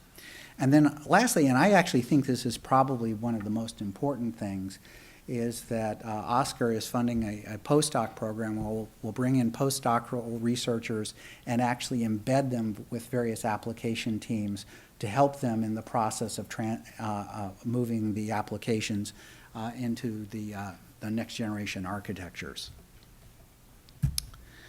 And in closing, I just want to give you sort of a sample of some of the recent science highlights that have been accomplished by NERSC users using the machines. In the interest of time, I won't go through all of these things, but let me give you a couple of examples. One is we recently have helped develop a new class of LED, which is actually made by building a semiconductor in the form of an atomic-sized nanowire. And these things have the property that they are both thinner, more flexible, more energy efficient, and can operate at variable frequencies. And so they have the opportunity to provide both lower energy and more natural looking lighting for the machines. Another example is that we've used the machines to discover ways to convert CO2 to actually various fuels and other useful chemicals. Basically, you can use a platinum semiconductor as a catalyst along with CO2 in solution with various chemicals, and what will happen is that will catalyze the CO2 and turn it into methane, formic acid, formaldehyde, which are precursors to various other useful chemical processes. And what this has the opportunity is we can actually build something which both gives us a carbon neutral environment. We can basically take CO2 out and turn it into a fuel that we'll use, produce carbon dioxide, and then take it back out. And because it will also allow us to improve our own energy independence here in this country. And then last one I'll talk about is in the astrophysics area, is that the NERSC machines were used to take the images from the Kepler telescope, which is looking for planets around remote stars, to help try and find Earth-like planets. And they basically sat and processed all the images that have been taken by Kepler and been able to determine that there are something on the order of, I think it's 40 billion different Earth-like planets are likely to be in the Milky Way. So we're looking at a wide variety of different potential applications across all the 6 offices of science. So with that, I'll thank you for listening to me this morning and turn it over to Peter. Yeah, thank you. We'll see Jeff in a minute. Just wanted a quick summary. I appreciated, and I pat myself on the back just because I was doing a lot of research on NERSC over the past couple of weeks, and this idea of many-core versus multi-core and that evolution seems awfully significant. And one of the facts or statements that I found in an article was that many-core platforms are being engineered for lower power consumption and heat dissipation, which appears to be an architectural principle necessary to achieve exascale computing levels. We'll get into some of that in the discussion, but since the terms were introduced, exascale, when it's around and operational in the future is awfully promising, but there are definitely some considerations that are being taken into place. I want to just give a perspective again for the Pete Tseronises of the room, who kind of from a scale perspective. Here's a factoid that I'll probably go home to my kids and wife tonight and talk about. So a terabyte, right? The Library of Congress has 10 terabytes of printed material I'm not sure it was off Wikipedia, so again, if it's wrong, there's a disclaimer there. A petabyte. Library of Congress has 3 to 20 or so petabytes of printed digital audio and video. Think of that in a scale. An exabyte can hold 100,000 times the printed material and other materials at the Library of Congress, or 500 to 3,000 times all of the content at the Library of Congress. So when you hear the terms exa and bytes and scales, and just keep that in perspective, there's obviously a purpose and there's a reason for the amount of data that we need to analyze and capture and compute. But then with that comes, tools and evolution and innovation in order for us to do that inspection of what does all this data mean. So that hit it for me, for what it's worth. I hope I gave you something to think about from the non-HPC community perspective. But thank you, Jeff. That was great. All right, so here's what we're going to do. We're going to move into the fireside chat. I'm actually going to stay up here because I'd like Gary to come up in addition to Doug and Jeff. So if you folks want to step on up here to the seats, there are microphones there. I'm going to stay over here and ask a couple questions. I actually have several. But I really would hope that folks in the room take the opportunity to ask questions about, what you've heard or what you want to know more about. This is more as much for me to be educated as it is for these folks to build off the messages that they presented today, okay? So please raise your hand. I can see, and we have folks, we have standing mics. Please be engaged, because I promised these folks that this would be as interpersonal as possible, okay? So hopefully you've been thinking about some questions. I'm going to actually kick it off, and really, I guess I'm going to go ahead and start with, why don't we start with Jeff here? And I think each of you touched on this point about the unique aspects of a supercomputer, a high-performance computing environment. It seems that there's a certain sort of DNA. Some people call it a purpose. Think of it as a purpose, maybe a fingerprint that defines the platform and why it was developed in many of these systems. Are they typically tuned to a race car to answering specific types of questions, or do we think of them, or should think of them, more as general-purpose computing systems, and is there a balance there? Well, the truth is they're a little bit of both, right? Okay. We tend to think of them as scientific instruments, much like a microscope or CAT scan or so forth. And they are built in a different way than a conventional machine or a web server or so forth. Typically, many more computers working on the same problem. In order to do that, you have to have much different kinds of networks that are very high speed, very low latency, and they have to have vast amounts of I/O. And frankly, also they have to be supported by really, really smart people in order to make the software work and to integrate all of this. I'm probably forgetting things, Doug. Doug, you want to comment, or your thoughts? I think he's got it. Nailed It's it? basically, it's really the interconnect that defines the difference between that and your more run-of-the-mill servers. Just to follow on, are we seeing that with this co-design, this, as you mentioned, the science community, if you will, and NNSA, and coming together, building machines? Is that something that's sort of new and refreshing, or going back to why these were built initially? Obviously, there's a legacy, and that's sort of a follow-on. And I don't know if, Gary, you want to comment on seeing that evolution. Are we going to see more of that, where supercomputers, say in the nuclear community, the security community, the science community, are building machines together to be more general purpose? I think we are building machines to be more general purpose over time. In the past, supercomputers were probably far more specialized than they are today. Today, there was this drive to use commodity parts to help industry be better in the U.S. back in that's sort of what the hallmark of the ASCII program, probably in the mid '90s. And we moved into clustering technologies, and while the interconnects were special and different and very low latency, the nodes themselves were pretty much server nodes that everybody else uses, maybe with some special parts. Now we've added graphics processors to them, so now they're sort of gaming PCs, just a whole lot of them gang together. And the special sauce is the interconnect and software. However, if you look at the cloud community is building very, very large machines too. They're building them out of software, building them out of servers that people, standard servers that people use for web servers and things like that.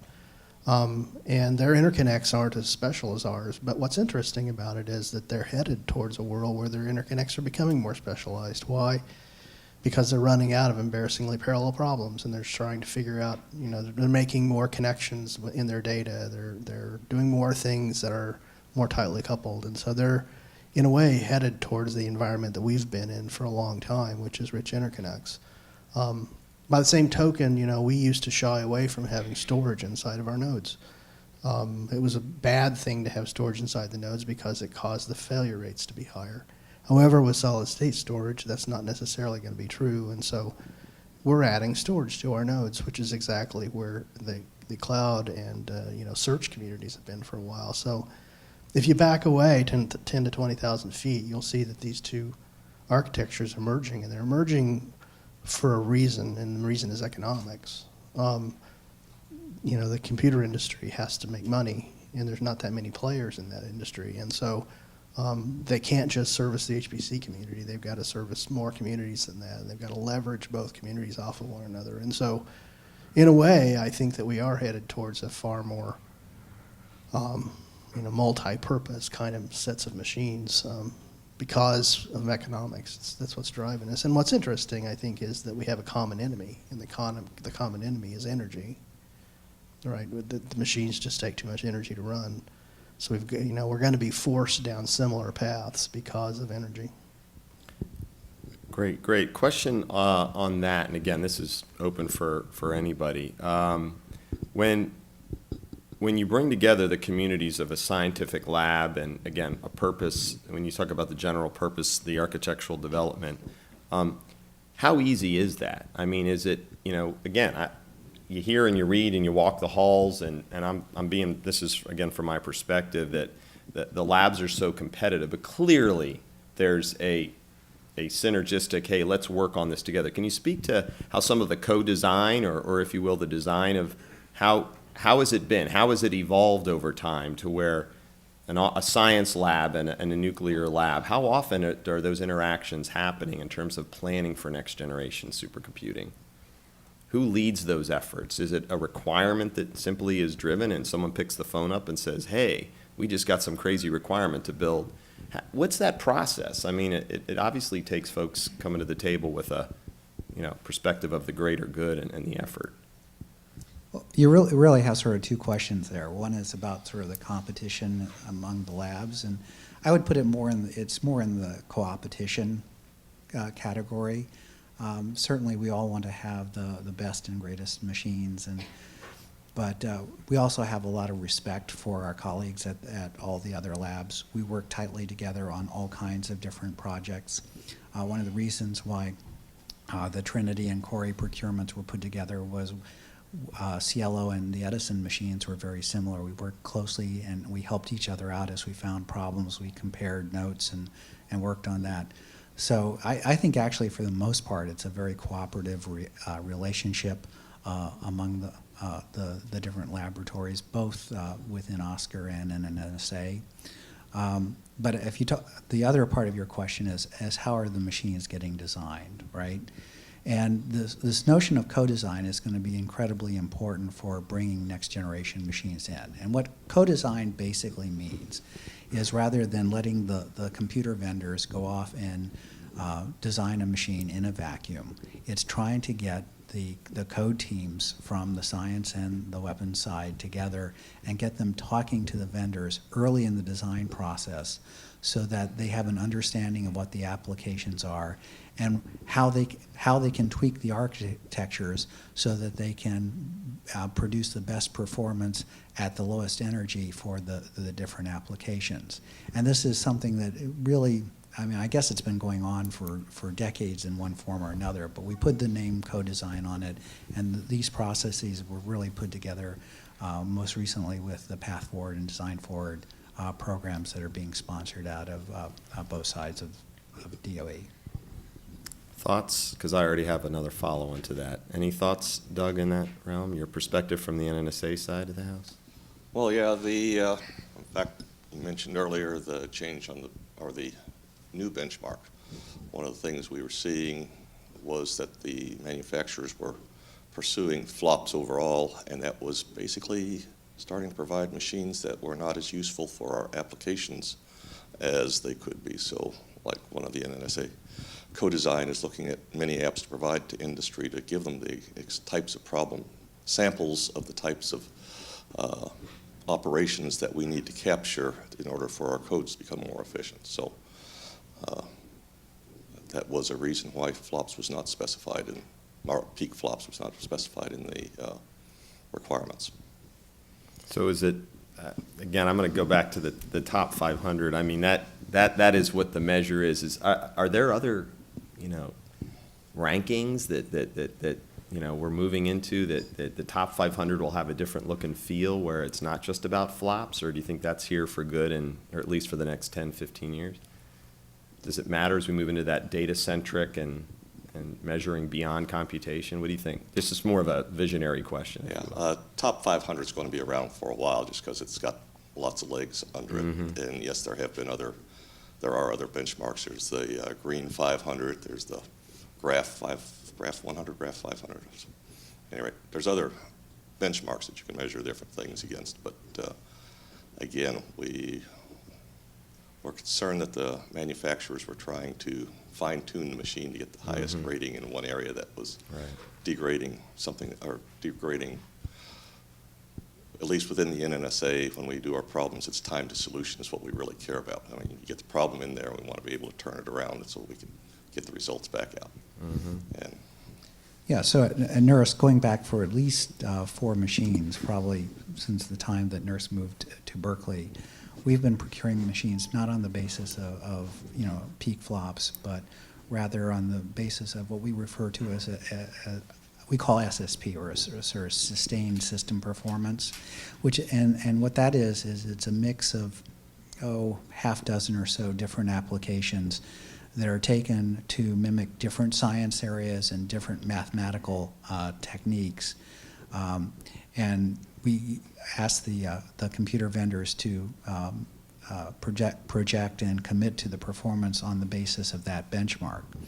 And that's actually what was done when we worked together with Trinity. We took some of their applications and intermixed them with the ones that NERSC has been looking at, and used that as one of the primary drivers for the performance of the machines. And as I said, that's gone back about 4 generations. With each step, we've revised the applications we're using. As we look forward to the newer machines, where we have these vast increases in parallelism and memory models, it's a little bit more difficult to try and say what code is actually going to run on a machine which is going to be dramatically different. But we do want to make sure that the codes that we have today will continue to run at good performance. So we're going to have to look at both legacy measures and some kinds of forward-looking measures, and that's really something that's a sort of work in progress, is to figure out how to do that. Gary, you're nodding your head. You want to make a comment, or? No, I just agree with all right, they're saying. that's cool. And I think that the legacy thing that you mentioned is really important. I mean, you get these million-line codes; they're really, really hard to change. Probably something that most people don't realize is, the ASCII program, the ASC program, for example. The largest amount of money of any particular chunk of that program actually goes to the applications, not to buying machines, not paying power, not to the computer science, but actually to the applications. And so, it's a big program, and so that tells you something, that there's a ton of inertia behind these applications. Even the small ones, there's still a lot of inertia. And so this is going to be a really hard process to get people to move, and it'll take many, many years. Any questions on this topic? I'm going to build off it here in a second, but again, I'm sort of watching and listening, but please feel free to interject. Jeff and Doug and Gary, just a second. You mentioned this co-design concept, and when I was down at Oak Ridge, I had the opportunity, when Buddy was taking us around and Titan and explaining the collaboration that goes on, and he mentioned that some of the vendor community, the commodity vendors, are in proximity, literally, to some of their engineers and architects. And can you articulate a little bit on that dynamic, on how you partner, again, here with industry? And it's not a question of who's influencing whom. clearly there's, I would imagine, a very proactive approach to the next generation supercomputers, and they're like anything in technology, there's somebody thinking about it and whiteboarding and brainstorming and noodling. But how does that work when you've got industry probably very interested in is where does the department want to take the next generation platform? Can you speak to that dynamic and how it works? Is it you get together once in a month, or who's driving who, and how is that partnership evolving? There's kind of multiple levels of it, right? So you take the design and fast forward programs. Those are really about prototyping ideas for machines and piece parts and things like that that are 5 to 8, maybe 10 years out. So there's that kind of activity that goes on. And that's not about building product. That's about exploring blind alleys and things like that you want to try to figure out when you get to building products, what might they look like. And so there's a large amount of activity going on right now, a bunch of people involved from all the labs working on, having weekly conference calls with these vendors on, okay, we tried this didn't work, we tried that. And so it's a very co-designy, shareable kind of thing. We give them mini apps. They try them out on this prototype new thing that they want to try to think about. It works or it doesn't. We learn from it. And so there's these longer term activities that we're engaged in and have been engaged in for years and will continue to be so. And then there's shorter term things that are involved with procurements, right? So a procurement cycle is something like 5 years or something like that, right? And the first couple of years are about more or less designing the machine and paying for some non-recoverable engineering costs and things like that to get the machine, designed and to understand what it's going to be like. And then the last 3 years of it is procure it, install it, and then use it for 4 or 5 years. And so that's a different kind of thing, right? That's paying for what is this actual instance of a machine going to look like. And it runs the gamut. So we have this long-term, courtship with the vendors going on all the time, and then we have these shorter-term things that are procurement-based that are really driving individual machines. And we hope that what happens is we pull in, technology from those longer-term investments into the procurement. So, and it's designed to do it that way, right? So we ride into the RFP. We liked, burst buffers came about this way. It was a thing we thought about a long time ago, and we pulled it into the RFP when we thought it was right. And so, anyway, it runs the gamut from very, very long-term relationships to shorter, middle-term relationships that are around procurements. Fellas, comments? Yeah, well, actually, let me give a little bit more explicit example on the burst buffer, which I got to give Gary a great pat on the back for because it's a wonderful idea, which is to use solid-state storage as an alternative method of storing the intermediate results from computation. But Gary had this idea. He started selling it. Then we wrote it into the RFP for the Trinity and Corey procurements. And then, of course, the vendors came back and said, well, what do you mean by it, right? So then we worked together to develop actual use cases saying this is how we imagine that it's going to use. The winning vendor, in this case Cray, has taken those, has come back and said, okay, here's how we think we can satisfy it, and we've iterated together in order to come up with an ultimate solution. I will say there's one sort of interesting thing about it was when this was first came up with, the idea was first developed, Cray actually came back and said, well, that's just a special for the national labs. Nobody will ever use it. Well, in fact, today they've realized they have just about all of their new large customers are asking for it, and they've actually given the product a name. So I guess one of the things you kind of see with HPC is that we are leading the market in a number of ways. I mean, to use the trickle-down phrase, I mean, there really is trickle-down from HPC out into the more general-purpose environment. I mean, we're in many cases 5 and 10 years ahead of what the general community is, and it's one of the things that I think the HPC programs within DOE do a very good job of trying to drive the technology for computer systems. Great. I love hearing those kinds of stories, just from being an insider at DOE and a connective tissue officer, as I refer to myself, and partnerships are are so important in terms of what I do on a daily basis. And that's with industry and academia as well as the department. It's good to hear that that happens. And I think back to when, I think it was, Mr. Vivek Kundra first came on board and was talking about cloud computing in 2000, gosh, when was that, 9? And all of a sudden, vendors had cloud strategies within 6 months. And even though they probably had been doing it, it was about the marketing of it. So that's interesting in your Cray example. Any questions, folks? This isn't, you don't have to be an HPC expert to ask. We got a gentleman over here. Why don't you, Mike's right behind you. Or Dan's going to bring you one. Sean Wang with the CFO. Doug, one of the slides that Doug presented in there struck me on the point that we kind of hit the plateau on the computation, and even though we have very powerful computing capability on the hardware side, however, our code was not able to leverage that, right? So I know I also noticed a lot of work has been done in redesigning the code and refactoring. I was wondering whether you can speak to the research that has been done in collaboration with the academia and industry on the compiler optimization with a focus on parallelism processing. Unfortunately, I can't talk on compiler optimization. That's not my not the area that I follow within in NSA. But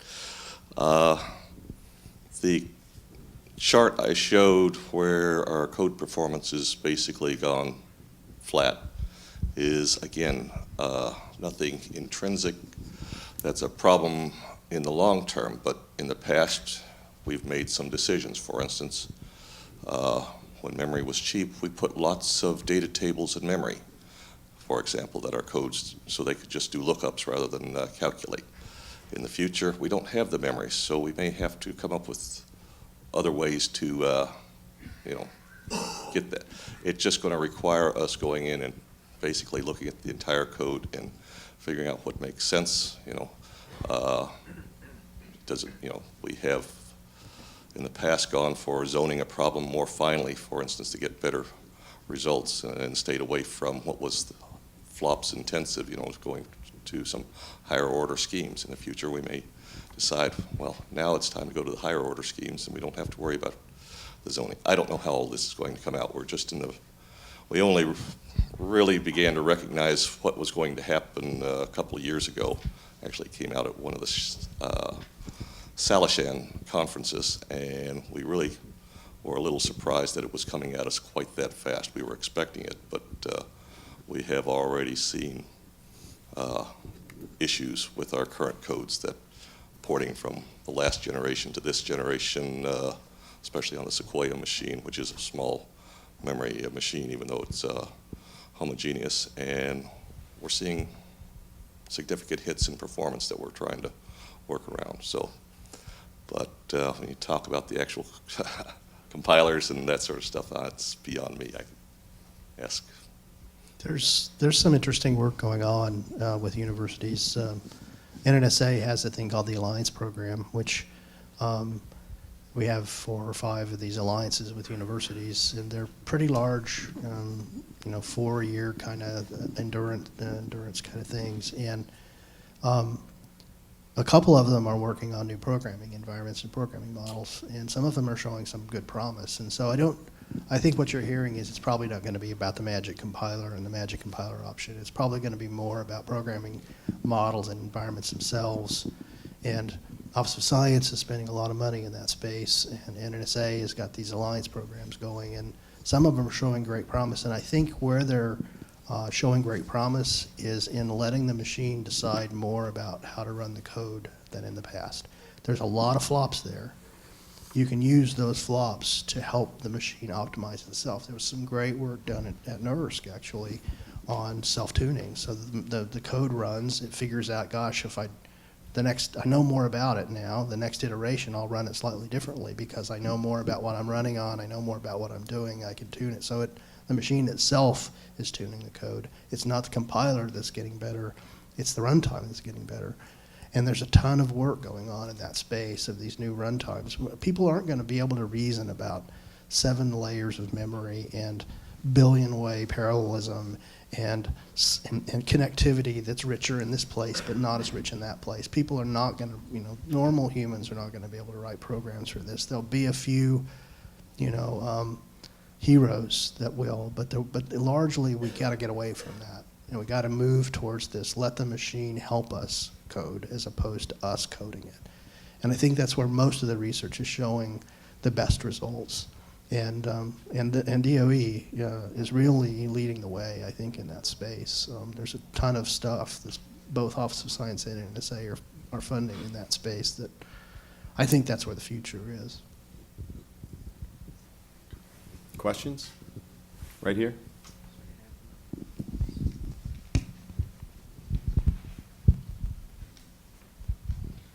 Dave Steinman with TrustWave. Based on DOE's participation with the evolution of high-performance computing since the beginning, where do you see the performance of supercomputing being in, say, 5 years and 10 years? And secondly, what challenges do you see moving forward? We heard certainly power is one. Do you see constraints with the current silicon design techniques with the ability to stuff, more and more transistors into a certain diameter moving forward? Yeah, we have that problem. In 5 years, somebody will probably demonstrate an exascale machine. It may not be a real exascale machine, but somebody likely will demonstrate that. But certainly there'll be this move forward with the way we know how to do it today, which is MEMD and SIMD, mashed together using commodity parts and having some effect on those commodity parts to save power and those sorts of things. But 10 years, 15 years, 20 years, the end of CMOS will occur, and certainly there's people that are talking about and thinking about that. I think DoD is probably investing harder in that than we are right now. But certainly we're paying attention to that space. So beyond CMOS is an issue that we will have to tackle. Unfortunately, we've got this train coming at us, and it's called Rewrite Your Codes. And we've spent billions of dollars between the two organizations, Office of Science and NSA, on our codes. And we have to rewrite them, and then we'll take like 5 years. So I don't know that DOE will spend all that much time right now on beyond CMOS because we've got this train coming at us. I think the minute that we know kind of what that train looks like and how fast it's coming at us, and we know kind of where to build a bridge and so forth, then some of us will be freed up to think about that. But at this point, we see it. It looks like it's a light on the horizon, but it's not the first train that's coming at us. I don't know. That's my opinion. I have a question to jump in, and this is just purely from what I read about. We just heard today, we've all heard that we've made an investment in petascale machines and Coral, and it's wonderful collaboration, and it's to do something and so many things well. And yet, you could find an article that is already talking about when we get to exascale. I don't necessarily know when that is, but what are we hoping? Are we going to actually, are we thinking about sometimes too far into the future of what, say, an exascale environment would promise?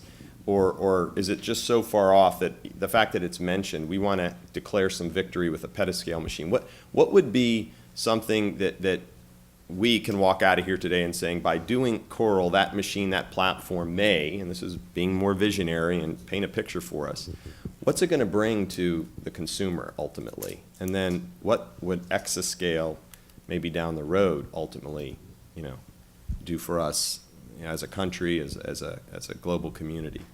What's going to be the bang for the buck, if you can put it in terms that some of us can walk away and say, we invested in Coral, and it's going to hopefully one day do this for the American public. What would be your thoughts on that? I don't know what problems it's going to solve from a scientific point of view, because I'm a computer guy, not a scientist. But I can say that the more we push on power efficient computing, the more we save the world. And why do I say that? Because if you look at how much power is being expended on computer power over the whole world, if we can make a small difference, it's enormous across the entire world. It's really big. It's a huge number. I mean, it's terawatts being spent on computing. And so it feels to me like from a societal point of view, there's two ways. One way is the science we do. And again, I'm not the right person to ask. But from a computer science point of view, I think what we'll do is we'll explore, A, how to use these really big machines efficiently, and B, how to be able to power them without breaking the bank. Jeff, do you have any comments? Well, I think Buddy can probably, since he focuses for one of the leadership computing facilities, focuses more on the very high-end problems. But if you look at, supercomputers have, well, let me put it this way. When we were all in school, right, and they told us what the scientific method was, it's all about theory matched by experiment. Well, computation has become the third leg of conducting science. You use simulation to develop theories, you use simulations to validate experiments or to understand results that you see. And the thing that I see in talking to our users is they have just an insatiable demand for computational resources. It will always be orders of magnitude higher than what our budget is.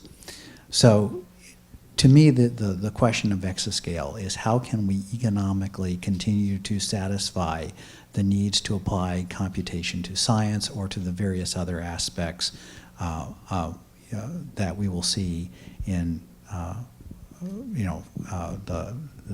Googles of the world and so forth, where we are just using more and more computation in our daily life, and as Gary says, trying to keep the energy levels of that at something that the world can afford, both from an economic and an environmental point of view. Questions in that vein? Doug, can you talk a bit about, again, being in the immediate DOE family, some of the engagements and maybe some of the successes that you've seen in your recent time in bridging the ASC and the Oscar communities, some of the work that you're doing currently and how that collaboration's working? Even if it's not in the development of a next generation supercomputer? Well, the collaboration, again, as I said in my talk, I think has been outstanding. In fact, I've told congressional staffers I don't know how ASC and Oscar could be working more closely together. We are basically sit in on each other's program reviews. We also do joint procurements, basically review R&D and just decide where we're going with various R&D efforts. So it's completely collaborative. It's driven by budgets. There's just not enough. I mean, the problems that are out there are large, even though ASC and Oscar both have large budgets. It's much greater than what we're going to accomplish quickly. So we attend each other's workshops. I don't know how to. It's all good. It's all good. It's all good. Okay. I haven't seen any downside. Good, good. Jeff, what, and this is, wax how you want, what are the most significant limitations on the growth of supercomputer performance? Well, I think we've talked about it to a large extent. I mean, clearly one is budget, the other is sort of vendor wrangling, building the relationships we need to get the kind of performance we want. We've talked a lot about energy. That's really a big deal, because if we can't keep growing the machines unless we can provide them with the energy we need. But by far the hardest problem is the problem of the applications. I mean, it's going to take just enormous amounts of brain power to figure out how to use machines that have massively increased parallelism, multi-levels of hierarchy and architectural hierarchy and so forth. How do you, okay, so how do you, or you, not you, but in general, how does that collective wisdom or that brain power coalesce? Is it, you know, people and you get 5 or 10 of your pals who you think are the smartest ones, or is there a global community? Is it sourced? Is it crowdsourced? How do you get that collective wisdom together? And is it done in that manner, or is it very specific as to who you want in that group? How do you attract and get that group think going? What's the method today? I mean, Rolodex and, hey, let's get Joe over here. Well, there's a very healthy conference and workshop system and paper publishing system for how do you program supercomputers. You went to supercomputing. Well, not yet. I read about it, but So, I definitely like That's it. one example. There's a bunch of those, right? And so the community is pretty old and pretty healthy. And so sharing the information is not harder than writing a paper, getting it published at one of these conferences, and if it's a great idea, it will get published, and instantly everybody will know about it. So I think the methods are the same as all academic methods. Do you think that's good feedback? And again, it's one of the projects that's near and dear to me in terms of socializing a lot of the advancement in not just high performance computing, but other areas. I personally think that you can have the communities, you can have the conferences, but again, you're dealing with a subset, and in this ubiquitous world we live in and the Internet of Things, and you never know who knows something about something. And I just wonder if there's been any, or maybe it's not the three of you, but are there factions within your own communities, your organizations, and your labs who are like out there trying to find others to, whether they have a PhD or not, be part of the discussion? Or do you strictly are relying on the current paradigm of conferences and papers that people hopefully will read? I think the thing that we're probably most worried about is actually building the next generation of computational scientists. Actually, look here, there's a fair amount of gray hair, right? And some of the best work is done by the ones who have much darker and plenty more hair than some of us.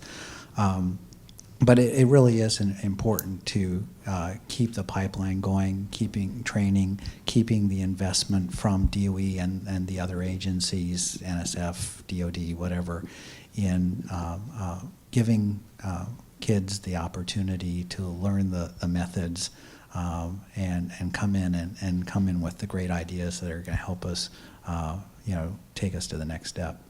And that's awesome. Are there programs to incentivize that you're aware of students in high school or college or certain degrees that are pushing that workforce planning, that succession planning, if you will? I mean, that you're aware of, other than you say it needs to happen? There are programs that exist, for sure. Are there enough? I doubt it. I mean, I think in the past, we were sort of the big game. We were the big computers. There wasn't the Google, and there wasn't all these big companies that were doing computing at the same scales on different kinds of problems. And now there's competition for the smarts to be able to do those sorts of things, right? And so it's good to have partners at scale, and it's also bad to have partners at scale in that they'll steal your people from you, and they do on a daily basis from the national labs, right? And we're a training center for those places, which is good and bad, right? It's bad for us because we're losing talent, but it's good because it's going to U.S. industry. So it's just something we have to deal with. Pipeline is a big thing at all the national labs. The national labs have huge student programs. Los Alamos has 1,200 students in the summer extra. Wow. I mean, the lab is 10,000 people, and we grow by 1,200 in the summer. It's enormous, right? But even that, I'm not sure is enough. The thing I think I'm worried about even more is the female population. How many female supercomputers do we got just- besides Miss Corey? Seriously. Well, name I it. think they're doing right by naming them that way, Right. but that problem nationally is a big problem. Okay. NSF is looking at it pretty hard. I know we're looking at it pretty hard. But the diversity in this pool, I think, is maybe a bigger and harder problem than the amount of people in it. Good Can I ask a quick perspective. question? We got a question back here. Yeah, my name is Wilma Kilgo. I'm with CenturyLink. Pete, you brought up supercomputing, and I went to the most recent one, and I have to say, I've been to about 6, and that was the most impactful opening session that I've ever seen. It helped to connect why all of our tax money and everything that goes to support high-performance computing is such a good investment, and it also helped to pique interest. I was listening to a lot of the students who were there in, pursuing this field in a federal type of, as a federal job kind of thing, and so I'm wondering, back into the STEM and diversity, are there any additional ways that just that information, that opening session should be seen in science classes all over the country? Is there anything being done to take the good work that happens in these supercomputing environments and pass them on, even if just to make that thing available on the internet and send something to all the science and math teachers? I don't know. It's a good idea. We actually have an interesting program in New Mexico called the New Mexico Supercomputing Challenge, and it's with high schools. There's like 20 or so high schools, and it's usually their AP programming environment with the science teacher, and it's not really supercomputing, it's really scientific computing, and they compete against one another, and the winners get scholarships, and stuff like that, right? And they get introduced to supercomputing. There's even junior high kids that are involved in it. These are the kinds of things I think that the country needs to be doing more of, is introducing at the high school and below levels how cool computing is and how cool science on computing is and things like that. Of course, that's not the mission of at least Los Alamos, so we dabble in it when we can, but it's not really our mission, so you're asking the wrong person from my point of view.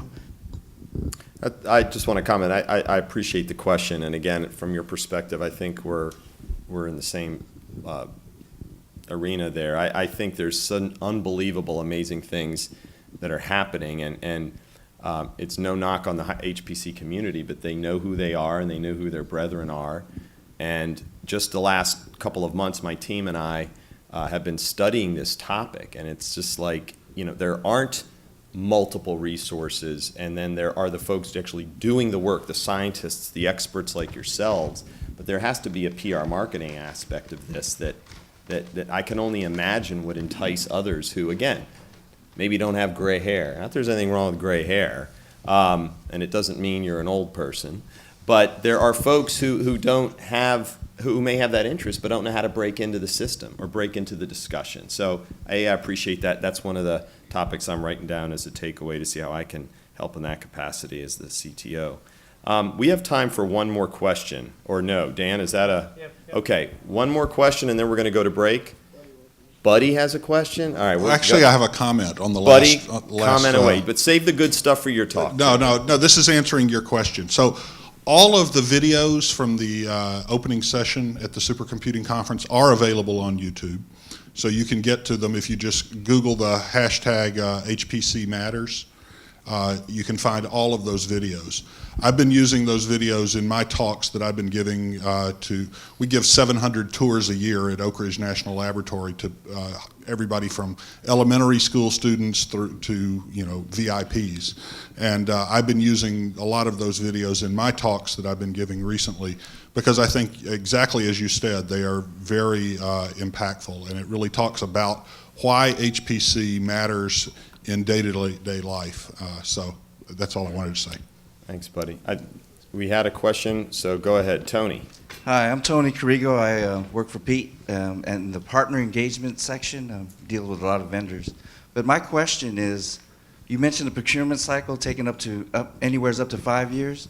Can you describe the relationship between the acquisition procurement community and your requirements development, and are you getting what you want from a thought process or an idea to getting actual hardware? Well, our procurement people work with us well. There are issues. I think the issues revolve around this idea of buying things that we don't quite know what they're going to look like when we actually get them. So it's kind of an oddball procurement in a way, because you're buying something that you can't just write down the specs for and then somebody can deliver exactly those specs. It's kind of soft, and the procurements have become more soft. The requirements are ranges now instead of and things like that, right? And you don't know exactly what you're buying because you're buying technology that doesn't exist yet, because you're not buying it for 3 more years. And in fact, you may be funding some of that. And even worse, you may want to fund more than one company to do some of that kind of stuff before you actually settle on what you're going to buy. And so these long-term strategic procurements that are very future-facing and buying stuff you don't know exactly what it's going to look like is a hard problem to crack, no matter who the procurement people are. I think they're working hard to try to help us, but it's not an easy thing to do. And I can't imagine that it won't always be hard when you're trying to buy something that you don't quite know exactly what it is. So it's a difficult thing. Okay, so we're right on time. Thank you, awesome speakers, and great panel. A round of applause for these guys.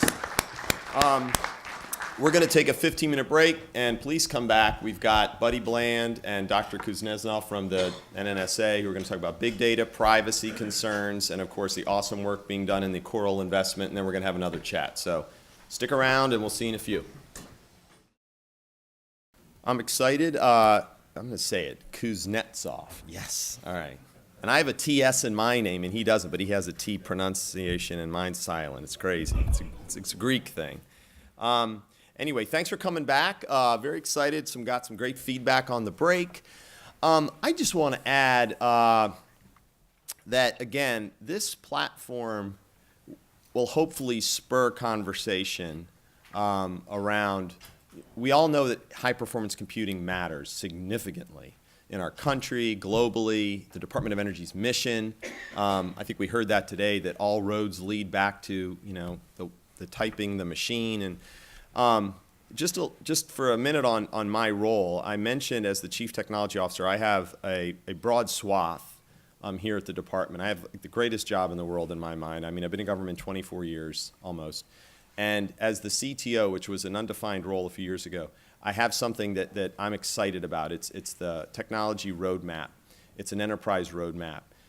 It's broken down into technology domains, things like mobility and collaboration and open innovation and networking and infrastructure and the like. And there's domains that tie to focus areas of where the department is today and where it is looking to go into the future. And that's influenced by market trends and analysis as well as our own investments.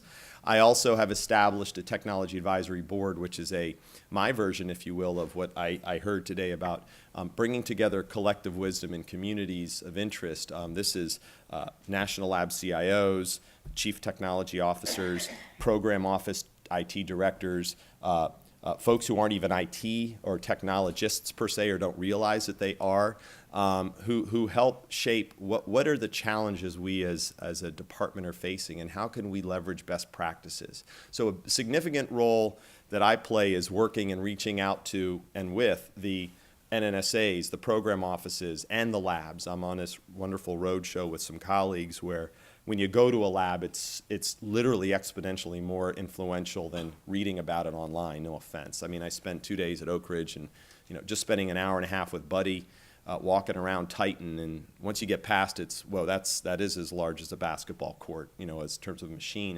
It's the discussion and the walking in the hallway and understanding, what impact that's having both in the case of Tennessee, its area, and the energy consumption and savings and those kind of discussions. So I encourage everybody when you can to visit labs, whether you're an employee of the DOE or not. They're amazing places. But the reason I brought up the roadmap and the tab is simply, and it's not a plug, it's to say that's really my job. That's why these summits are, to me, a compilation of what I've learned and what my team has learned. And we want to showcase that, and we hope it's more than anything an education and a reason or a springboard for more discussion. Forgive me, again, I'm not an HPC expert. The questions that I've pulled together are sometimes just what I'm thinking in that moment. But please, if there's something, there's no dumb question. You have to have, a doctoral degree in this. but you've got amazing experts here who, I won't say dummy it down, but I know I've asked some of those questions when I've been with them, and they're the right people to ask. So please make notes and be prepared for our next fireside chat. So with that, I'm gonna introduce Dimitri here. He is someone I've had the pleasure of working with in the past here at the department. Tons of respect for him.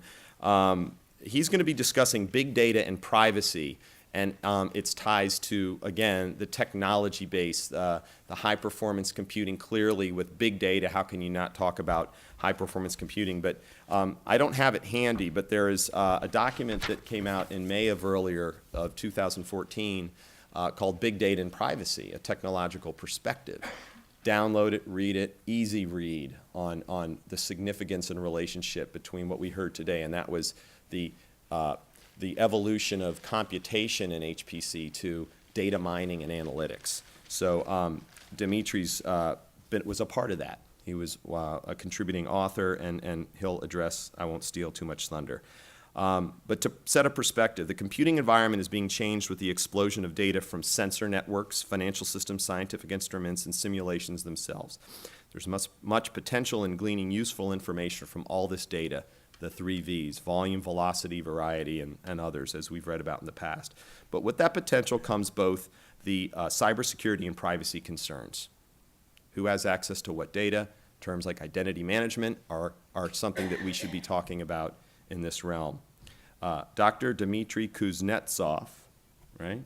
Yes. The chief scientist for the National Nuclear Security Administration is here. He has served as a visiting professor at numerous universities around the world, published over 100 articles, in addition to authoring a book. He joined federal service at the National Nuclear Security Administration in late 2001 as a member of the Senior Executive Service and also a visiting researcher at Yale University. Please welcome Dr. Dimitri.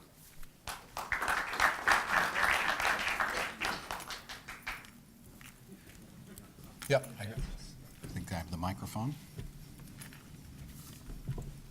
Good morning. Good morning. I wanted to make some remarks and share with you some interesting intersections that are really emergent in where the department is going, what big data means to us, and what it might mean to you.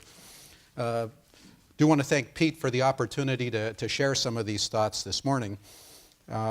As he mentioned, this was something that has been on the President's mind.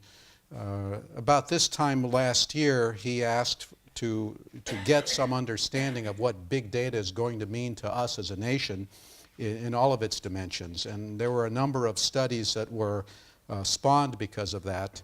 One of them I was fortunate enough to be involved with was the John Podesta study, trying to understand what big data means as it intersects our privacy, which was intended initially as a 90-day study to give some definition on what we should do, but in the end, it turned out to be such a vast undertaking, it was more of a scoping of how we should start to think about it. And I think the department has some responsibility there that we will need to understand. You heard earlier this morning about the fact that the department has had a global leadership role in shaping the conversation in what high-performance computing has been, as executed through our laboratories and the partners in industry that the laboratories maintain. That's going to continue in the future. The labs are thinking vigorously about the next generation, what's happening in the mid-2020s, and that's where there's an intersection, an interesting convergence of big data, of analytics, of modeling, of simulation, and a lot of things that start to ask us questions more related to our social responsibility. You know, things not really in our program manager description, but problems that will intersect our privacy, the kinds of data, how we deal with it, that impact civil rights, that are really much more far-reaching than just delivering the next generation of system. You know, if the department is successful in creating the exascale system, then we would expect, you know, a tabletop 100 petaflop system that you could plug into the wall socket, you know, that would run at 1.5 kilowatts, like a hairdryer. But you could imagine then that you could attach these to cell towers, you could have them in your house, you would have scaled down versions in your car. Lots of data, lots of communication, lots of data that is simply generated without your consent, transmitted and stored without your knowledge.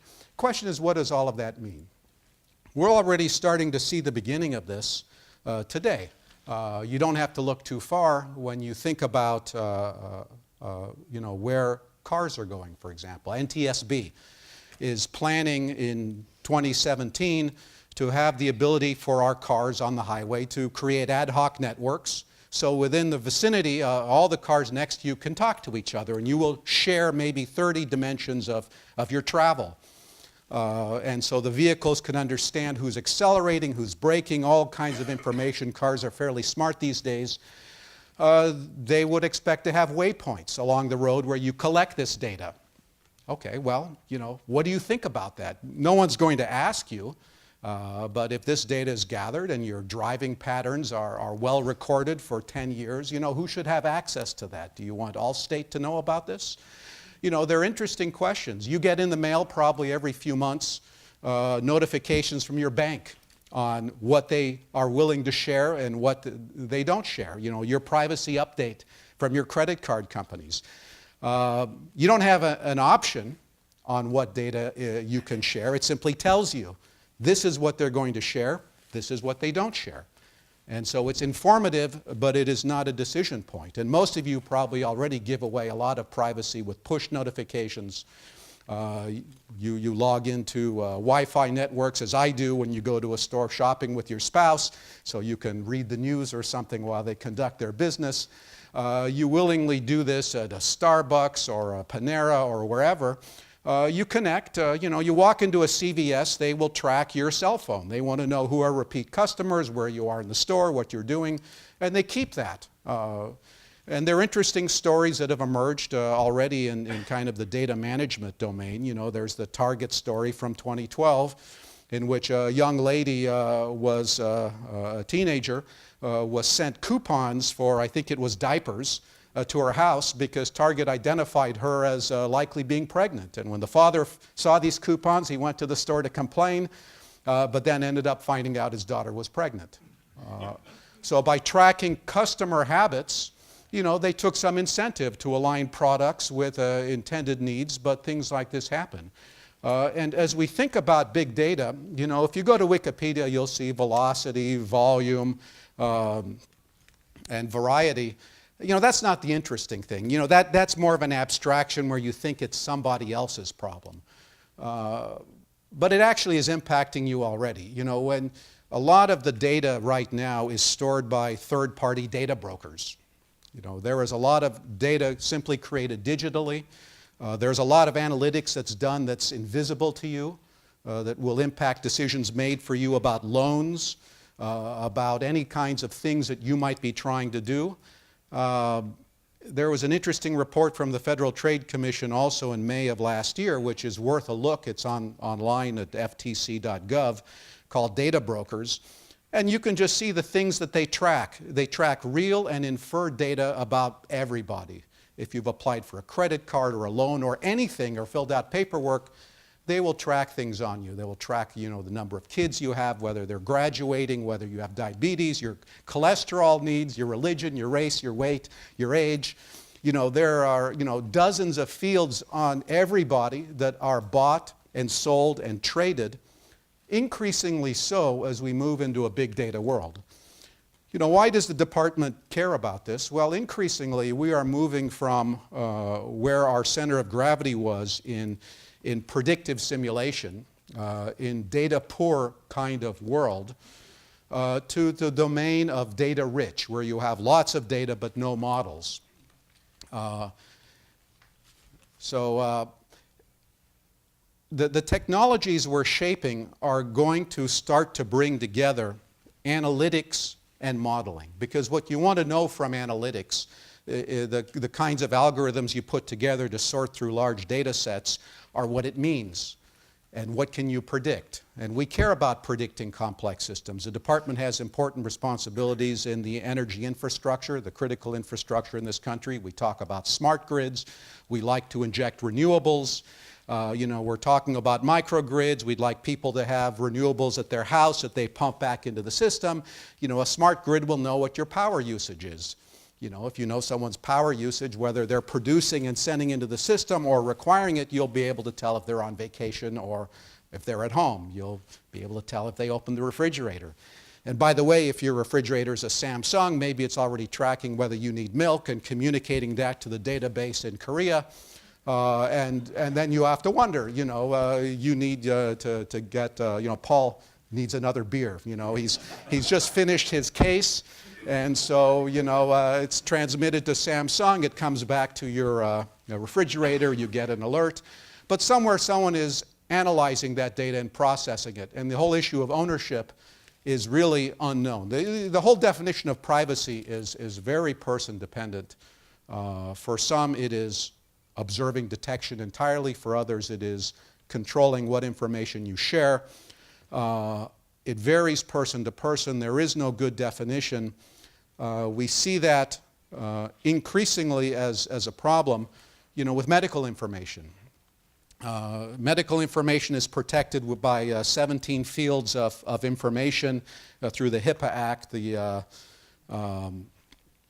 It has, in the 1996 Act, 17 fields that were defined as privacy content. And if you remove those, the data is considered de-identified. But it's easy to reconstruct that. If you get enough data together, you can reconstruct this kind of information and figure out whose it is. And so de-identification is a tool. It is not a protection. The consent that you all give away is when you click on an app and say yes, just say yes to everything so you can download it. You give away all some privacy of your information. But you have no option there. So the consent is also a bit of an illusion. Historically, as technology has evolved, the nation has struggled with what privacy means. When you go back to look at protecting the mail, in the late 1700s, people routinely opened and read other people's mail until it was made illegal. With the telegram and the telegraph, it was considered also as an act. Congress was taking an act to protect telegrams from being read, although they never acted on that. When Kodak cameras and its predecessors in the late 1800s became available to people to take pictures, the whole issue of the right to privacy and unauthorized portraiture was a big issue because people didn't want someone to take their picture and put it in the newspaper without their authority. And so we've struggled with what that is. We're going to struggle as time evolves. The Fourth Amendment and kind of the unreasonable search and seizure protects our home, our papers, which, in the 1980s, were probably the papers in your desk somewhere. In the 2000s, it was hard drives. Today, it's not even in your house. It might not even be in this country. It's in the cloud somewhere. What is your protection? Because your house is now virtual. Your papers are spread around, probably on servers in multiple locations geographically. What is your right to privacy? What does that mean with the virtual home? And these are all kinds of questions that we started to bump into. And as we start developing the technology for exascale, as we think about bringing together lots of memory on lots of processors, as we try and move away from today's model of data analytics, where you try and do something, in the Hadoop model of MapReduce, where you send out data to different servers and you kind of amass it back. You don't have the ability for all the data to talk to each other. You don't have non-predicated inquiries that you can make to look for content and correlations, but that's coming. So when I think back to big data, it's not about the volume. We do volume in the department routinely. Large experiments like at RIC or CERN, create terabytes per second. You image the South Pole, you know, you're in that domain too. You just open up the aperture and it's more than you'll ever be able to handle. But you can control that data. You know its format, you know what it means, you have control of the error, you can discriminate there. The interesting part of big data for us is when you start gathering different kinds of qualities of data from different sources and you're able to bring them together, you start injecting modeling and smarter analytics into this. And the question is, what can you do with it? And what protections should we be thinking about as we develop this? It is an emergent area that we will probably have to think about. It's easy not to because it's not in anyone's program description, but I think it's a very important part of what we should be worrying about and what we should be doing. You know, inferred data, environmental sensors that might be everywhere. You know, you might be able to detect if somebody smokes or doesn't smoke. You carry already remarkable sensors on your portable devices today. And the question of what all this data is going to mean, who has access to it, how you process it, and the next generation of analytics is perhaps the most interesting problem that's going to emerge here because it is wide open area and very emergent. And I think it is not only impacting you today, but more so in the years to come. So we view the convergence of big data and high-performance computing as coming whether we like it or not, that it'll likely be the same types of architectures that we will be using in 10 years' time for these systems. And whether we're driving it by today's missions, the endpoint, nevertheless, will enable the different class of analytics to be done, more predictive, perhaps of more value, but with a higher intersection on the quality of life of everybody in terms of what it will enable. Some of those things you're going to want. You're going to want to know whether a drug that you need is effective. You know, can you compare your genomic information to a subclass of people that use it with similar type of genetic issues to figure out whether it's effective for you and how you should do it. As you get more tailored medical treatment, something we would all like, it requires sharing of a lot of information. Most data today is dark. It is stored, it is not used, often it is not even recorded. As we create the next generation of systems, as we try and push for non-volatile memory, things that require less and less power to maintain, that you can just store somewhere, as we are able to push more of this memory into computers to process things, it will change the scope, the qualitative nature of the things we can do. I think it's an exciting time. I think the dimension of social responsibility here, privacy, civil rights, that this will start to intersect will be new to us. And it's something that one will have to figure out on our own. You know, no one is asking us to, but it's something we will need to do. And how to do it right is going to be an interesting endeavor in the years to come. So anyway, I think it's a very exciting time. I think the next years will have dramatic change in what data means to us. It already means a lot to you, whether you know it or not. But it's an exciting place to be because of that. So thank you. I look forward to your questions. Natural up there. Thank you. So we'll do the questions when we're around the chat. So there was definitely a lot that'll come out of that talk. Thanks again, Dr. Dimitri. I took two things away. One, it was a shout out back to my colleagues, if any are in the room, around IPv6, because you can't talk about Internet of Things and connectivity with voluminous amounts of network devices. But when you talk about the Samsungs and refrigerators, there were all these examples 10 years ago when I was working on this initiative about one day, you know, our appliances will know what we need and when, and the investment in infrastructure. So anyway, near and dear to my heart. Thanks for using those examples. But that's also an evolution in terms of how we're revamping the internet protocol to ensure that we have a robust infrastructure globally. To the data-rich but no models comment about the convergence of analytics and modeling is significant. I definitely would love to delve into that during our chat. That the white paper that was put together, I really encourage you to read it, because baked in it, while you won't find search, or if you find and look for supercomputing in HPC, you may get 1 or 2 hits, but the entire article is about how are we going to manage this data. And I would say to my HPC colleagues and the pundits in the room that designing systems, architecting systems to do computation, we'll always need that. The tools, though, and maybe that's a different segment, a different type of person that knows that I need a tool to do this with all that data, bringing those camps together, and then, of course, addressing the identity and the cyber and privacy matters kind of ties it all together. And for all of us technologists in the room, we've got to, again, continue to maybe co-design on some of these principles. Clearly, and there was one line I took out of the white paper that resonated with me. It says, the movement, storage, and analysis of data stands to grow more efficient and powerful in the years to come.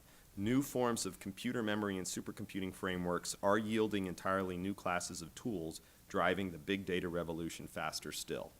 And that is, to me, for all of you who've been to conferences across DC, nationally, big data will be a topic we talk about going forward.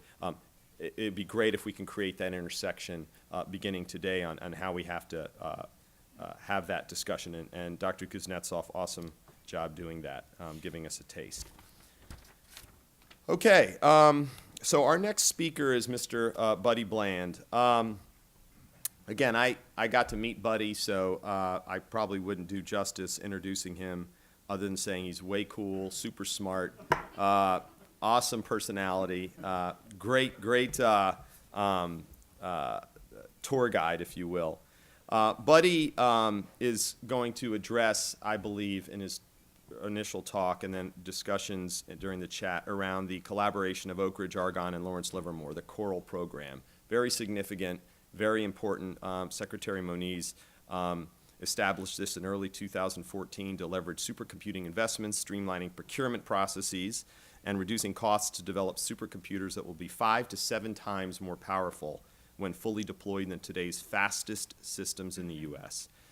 Arthur Buddy Bland is the director of the Oak Ridge Leadership Computing Facility Project, which includes leading ORNL's project to deliver Summit, cool name, we'll get into how you all name your names and why, the OLCF's next supercomputer. He was responsible for upgrading Jaguar, the Cray petaflop computer, to Titan, and ORNL's heterogeneous CPU-GPU system. Buddy has worked on high-performance computing his entire career. He joined Oak Ridge in 1984, and over his career there has had a major role in the acquisition and operation of ORNL supercomputers, including systems from Cray, Intel, Kendall Square, IBM, Compaq, SGI, and others. Please welcome Arthur Buddy Bland.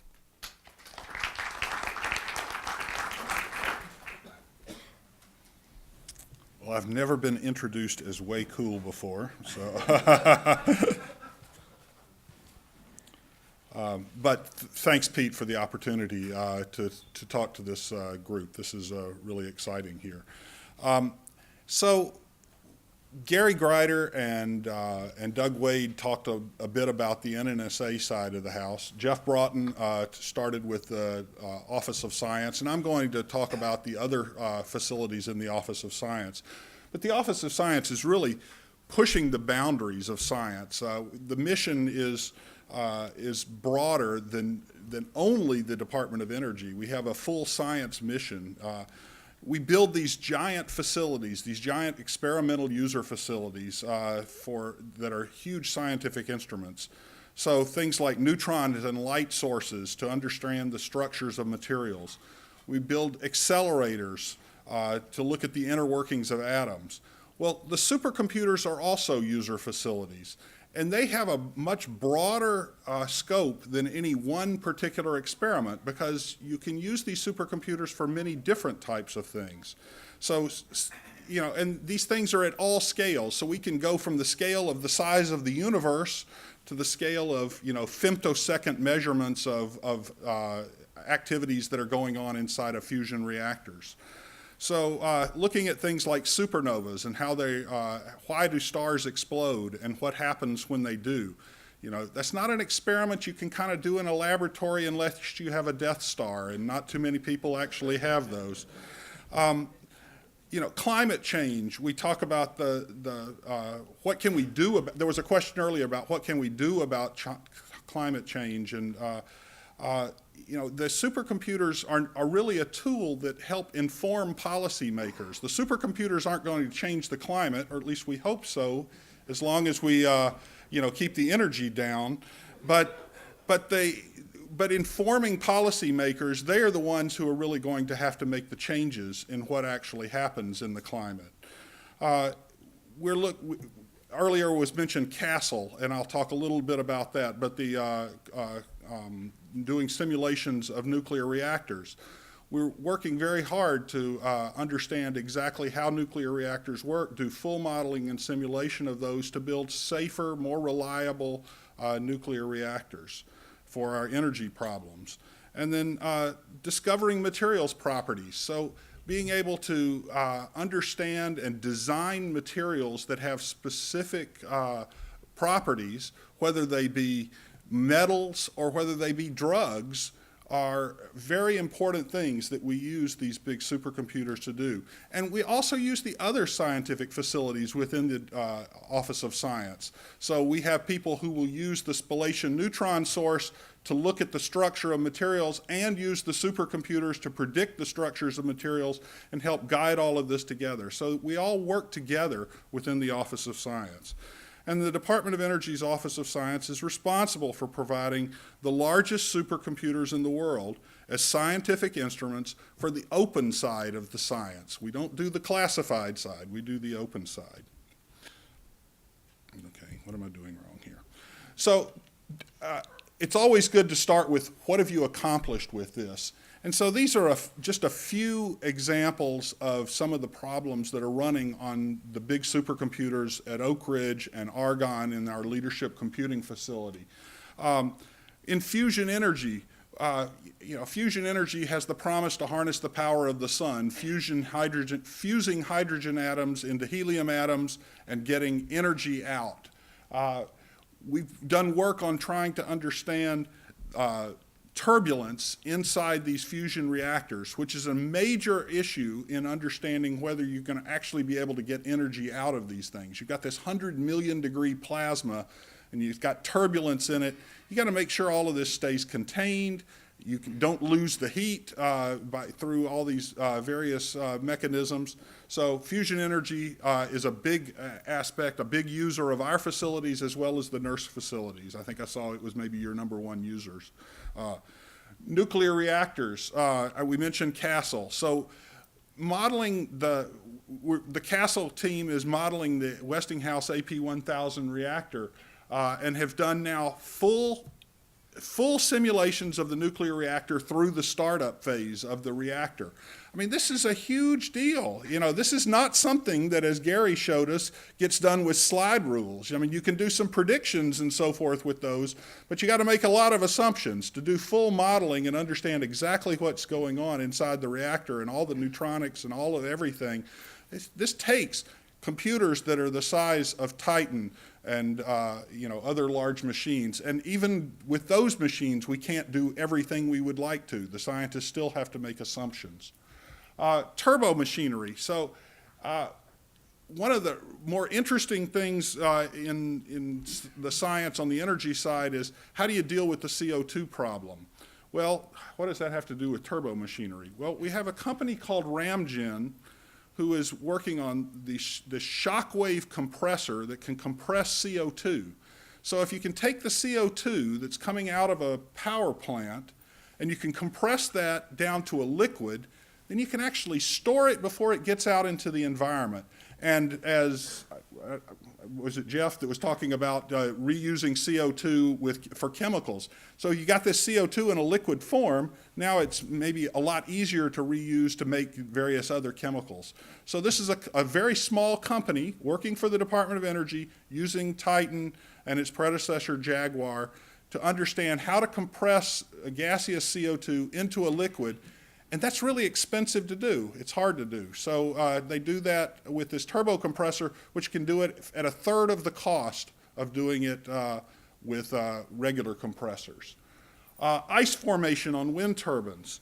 Well, you know, ice formation is a really interesting problem from just a basic science standpoint, but wind turbines, you know, they have great promise, but there's a lot of places in the world where you can't use them. If it's too cold, you get icing on there, just like you get wings yesterday when we were flying in. You know, we had to be de-iced and all of this. Well, these wind turbines in very cold environments, they get ice on those wings and they can't spin right, or they get out of balance and stop working, or you have to take a significant fraction of the power that the wind turbine actually generates to make heat in the blades to de-ice it while it's going, and then suddenly the whole economic model falls apart. Well, General Electric and some of their university collaborators are working on Titan to model the formation of ice and develop coatings that can go on these wings to prevent the ice from actually forming on the wind turbines. Now, can you imagine how that would impact Reagan Airport yesterday if all the wings of all those airplanes had these coatings on them? I mean, these are huge impacts to our environment if we could do this. So those were all energy areas, but you know, there's also earth sciences areas and many other areas that supercomputers are being used for. The Southern California Earthquake Center has developed models and is doing models on Titan as well as other supercomputers to look at high frequency effects of earthquakes to help develop better building codes and better structural integrity of facilities and predict damage that can come. The climate sciences, we've talked about that quite a bit. This particular example is a big data problem on steroids. They went back for thousands of years in the ice cores all around the world to understand what was the CO2 concentrations globally. I don't know exactly how far back, at least thousands of years, maybe tens of thousands of years. Pulled all of this data together, crunched it literally for years on a machine the size of Titan to understand what came first. Did the melting of the ice come from CO2 warming the world, or did the CO2 come because the ice melted first? And they were able to definitively resolve that the CO2 was released into the atmosphere first at the last deglaciation period.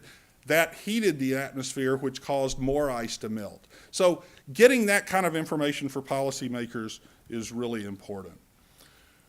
Okay, the DOE Leadership Computing Facility is a single facility within the Office of Science that has two centers, one at Argonne and one at Oak Ridge. And our mission is really to provide these enormous computational and data resources.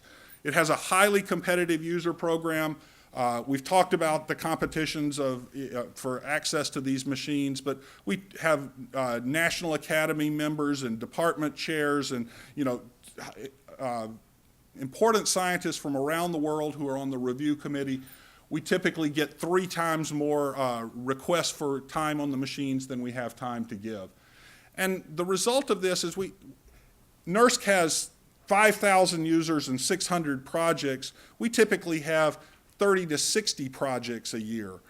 So it's a very different scale. And because we have a smaller number of users and somewhat larger computers at any given time, we can give the users 100 times more computational power than they could get at other user facilities around the world.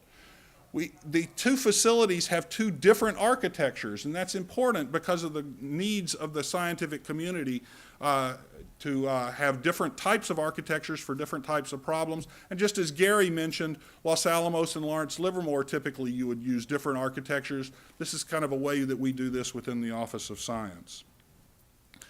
So our users, let's see, I think I've covered most of this, but a couple of things. The users who come to the leadership computing facilities are not focused specifically on DOE Office of Science missions. That's a piece of what we do, but we also have a broader mandate to address the scientific community for other federal agencies, as well as academia, as well as industry. And so we have all of those users, and those users can come and work for free. They're not charged if they're doing non-proprietary work that's published. They have to pay full cost recovery if they want to do proprietary work. And one of the key pieces of this is the LCF centers have a model, a user model, where we focus very hard on working collaboratively with the users. We provide them with postdocs or liaisons, or as they call it, Argonne catalysts, that work with them to get the most out of these big supercomputers. Today, we have two large systems. At Oak Ridge, we have the machine called Titan. At Argonne, we have the machine called Mira. Titan is this hybrid CPU-GPU model. Mira is the mini-core architecture model. And you can see all the stats. I'm not going to dwell on those. But it's important to think about those two different architecture models as we go forward. And those architecture models are being driven by the power concerns that we've all talked about.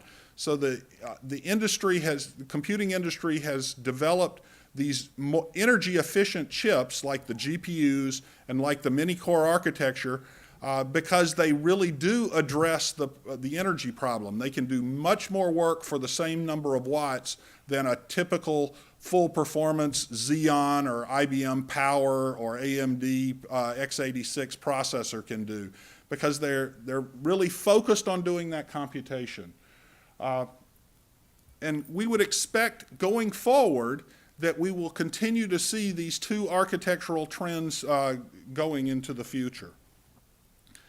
Some of the unique characteristics of the leadership computing facilities. First of all, scale.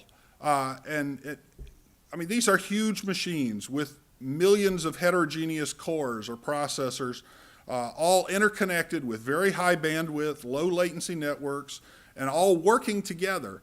I mean, we really focus on having applications that use the entire machine or a significant fraction of the machine at one time.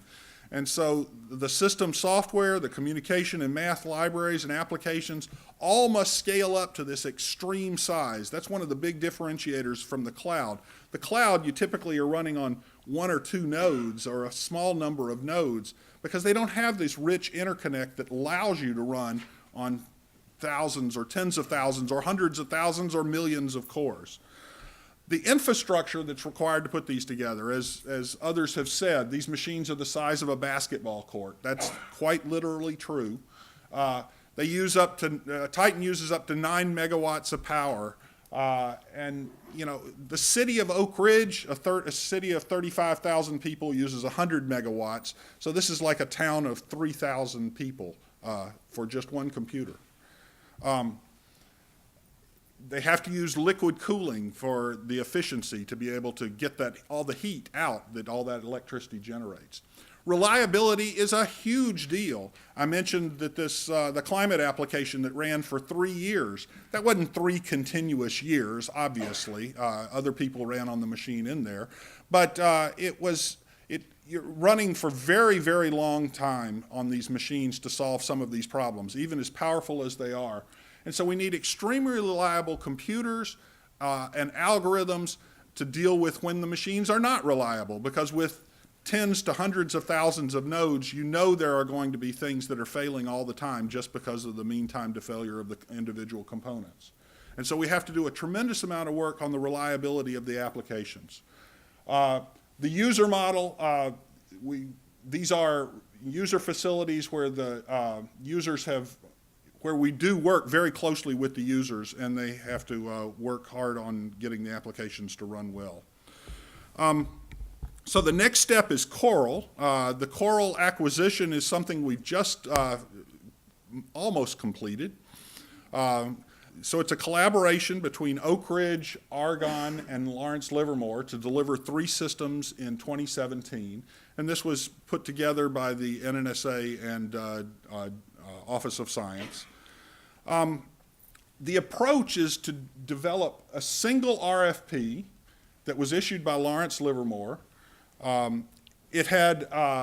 It led to 2 R&D contracts with the vendors that were selected, and 3 computer procurement contracts where each of the 3 labs has their own computer procurement contract. We chose 2 architectural paths. That was something that the Office of Science required, that Argonne and Oak Ridge have separate architectural paths. And then once selected, the labs have these multi-year contracts to co-design and build these machines. The R&D contracts are managed by all 3 labs, and each lab manages and negotiates its own procurement contract.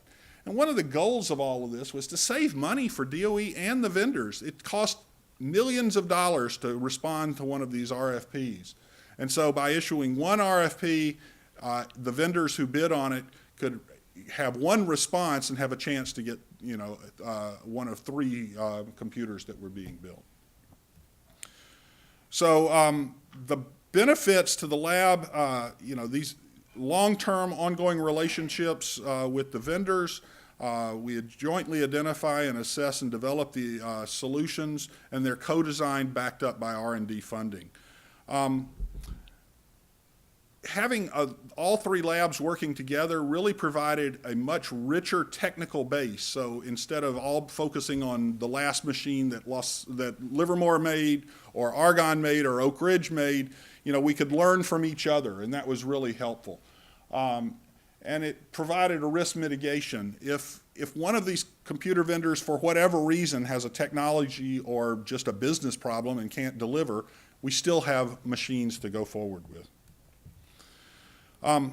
The advantages of the diversity, it promotes competition of ideas and technology, which helps provide more capable systems. It does help promote a rich, healthy, high-performance computing ecosystem, which is important to the United States and our competitiveness. Leading HPC is a priority goal in DOE's strategic plan, so this is mission-oriented, and it reduces the risk of one machine, and as I said, promotes price competition. Okay. So my last slide, the machine that we selected at Oak Ridge, and Lawrence Livermore has also selected the same system. We're calling ours Summit, so I'll talk specifically about ours. The vendor is IBM, which is the prime contractor, using IBM and NVIDIA processors. Mellanox Technologies provides the interconnect. It's going to be at least 5 times the application performance of what we get on Titan today. And that was really the key metric. So instead of saying we wanted a 100 petaflop machine, we said you've got to meet these performance metrics. It's about 3,400 nodes. Titan was 18,688 nodes. So this is like a 1/6 of the size of Titan as far as numbers of nodes. But the nodes are vastly more powerful than Titan. So instead of a 1.5 teraflop node, we have in excess of 40 teraflop node. And so this is one of those differences in the architectural paths. I'm not going to go through all of the additional details here. We do have the NVRAM for the burst buffers, the dual Mellanox interconnect, and GPFS for the file system. But I think my time is out, so I'm going to, at that point, turn it back over to Pete. All right. Well, you're going to stay up stage, so thanks a lot. Good job. Just pop a squat. All right, we're going to invite Dr. Dimitri back up here. Well, thanks, fellas, and I hope folks were jotting down questions because we've got about 35 minutes or so. And again, I think discussion of the Coral program and that coming together, if you will, the collaboration with the multiple labs is a story in and of itself.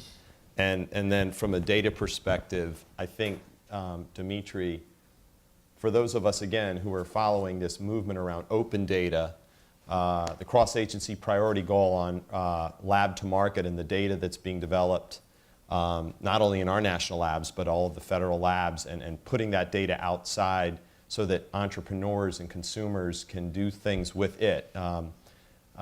It really does create that line of sight between the computation and the supercomputing world, and creating the variety and the volume of data that needs to become informative and do something and solve problems. I was talking to Andy from JLab on the break, and that, as we say, line of sight between how does a supercompute impact something in our economy, in our home, that's tangible. It's not, the case of science for science's sake, we do that. There's trial and error. Things don't always work out. But I do believe in this day and age, stories and return on investment, however you qualify that or quantify that, helps tell the story and discuss impact. So a couple things that I took away in both of your talks that I think are significant and might set the stage for our discussion. A lot of us are involved in the data center consolidation efforts here in the government. A statistic in one of Dr. Kuznetsov's articles talked about data centers consuming roughly 2% of electricity production.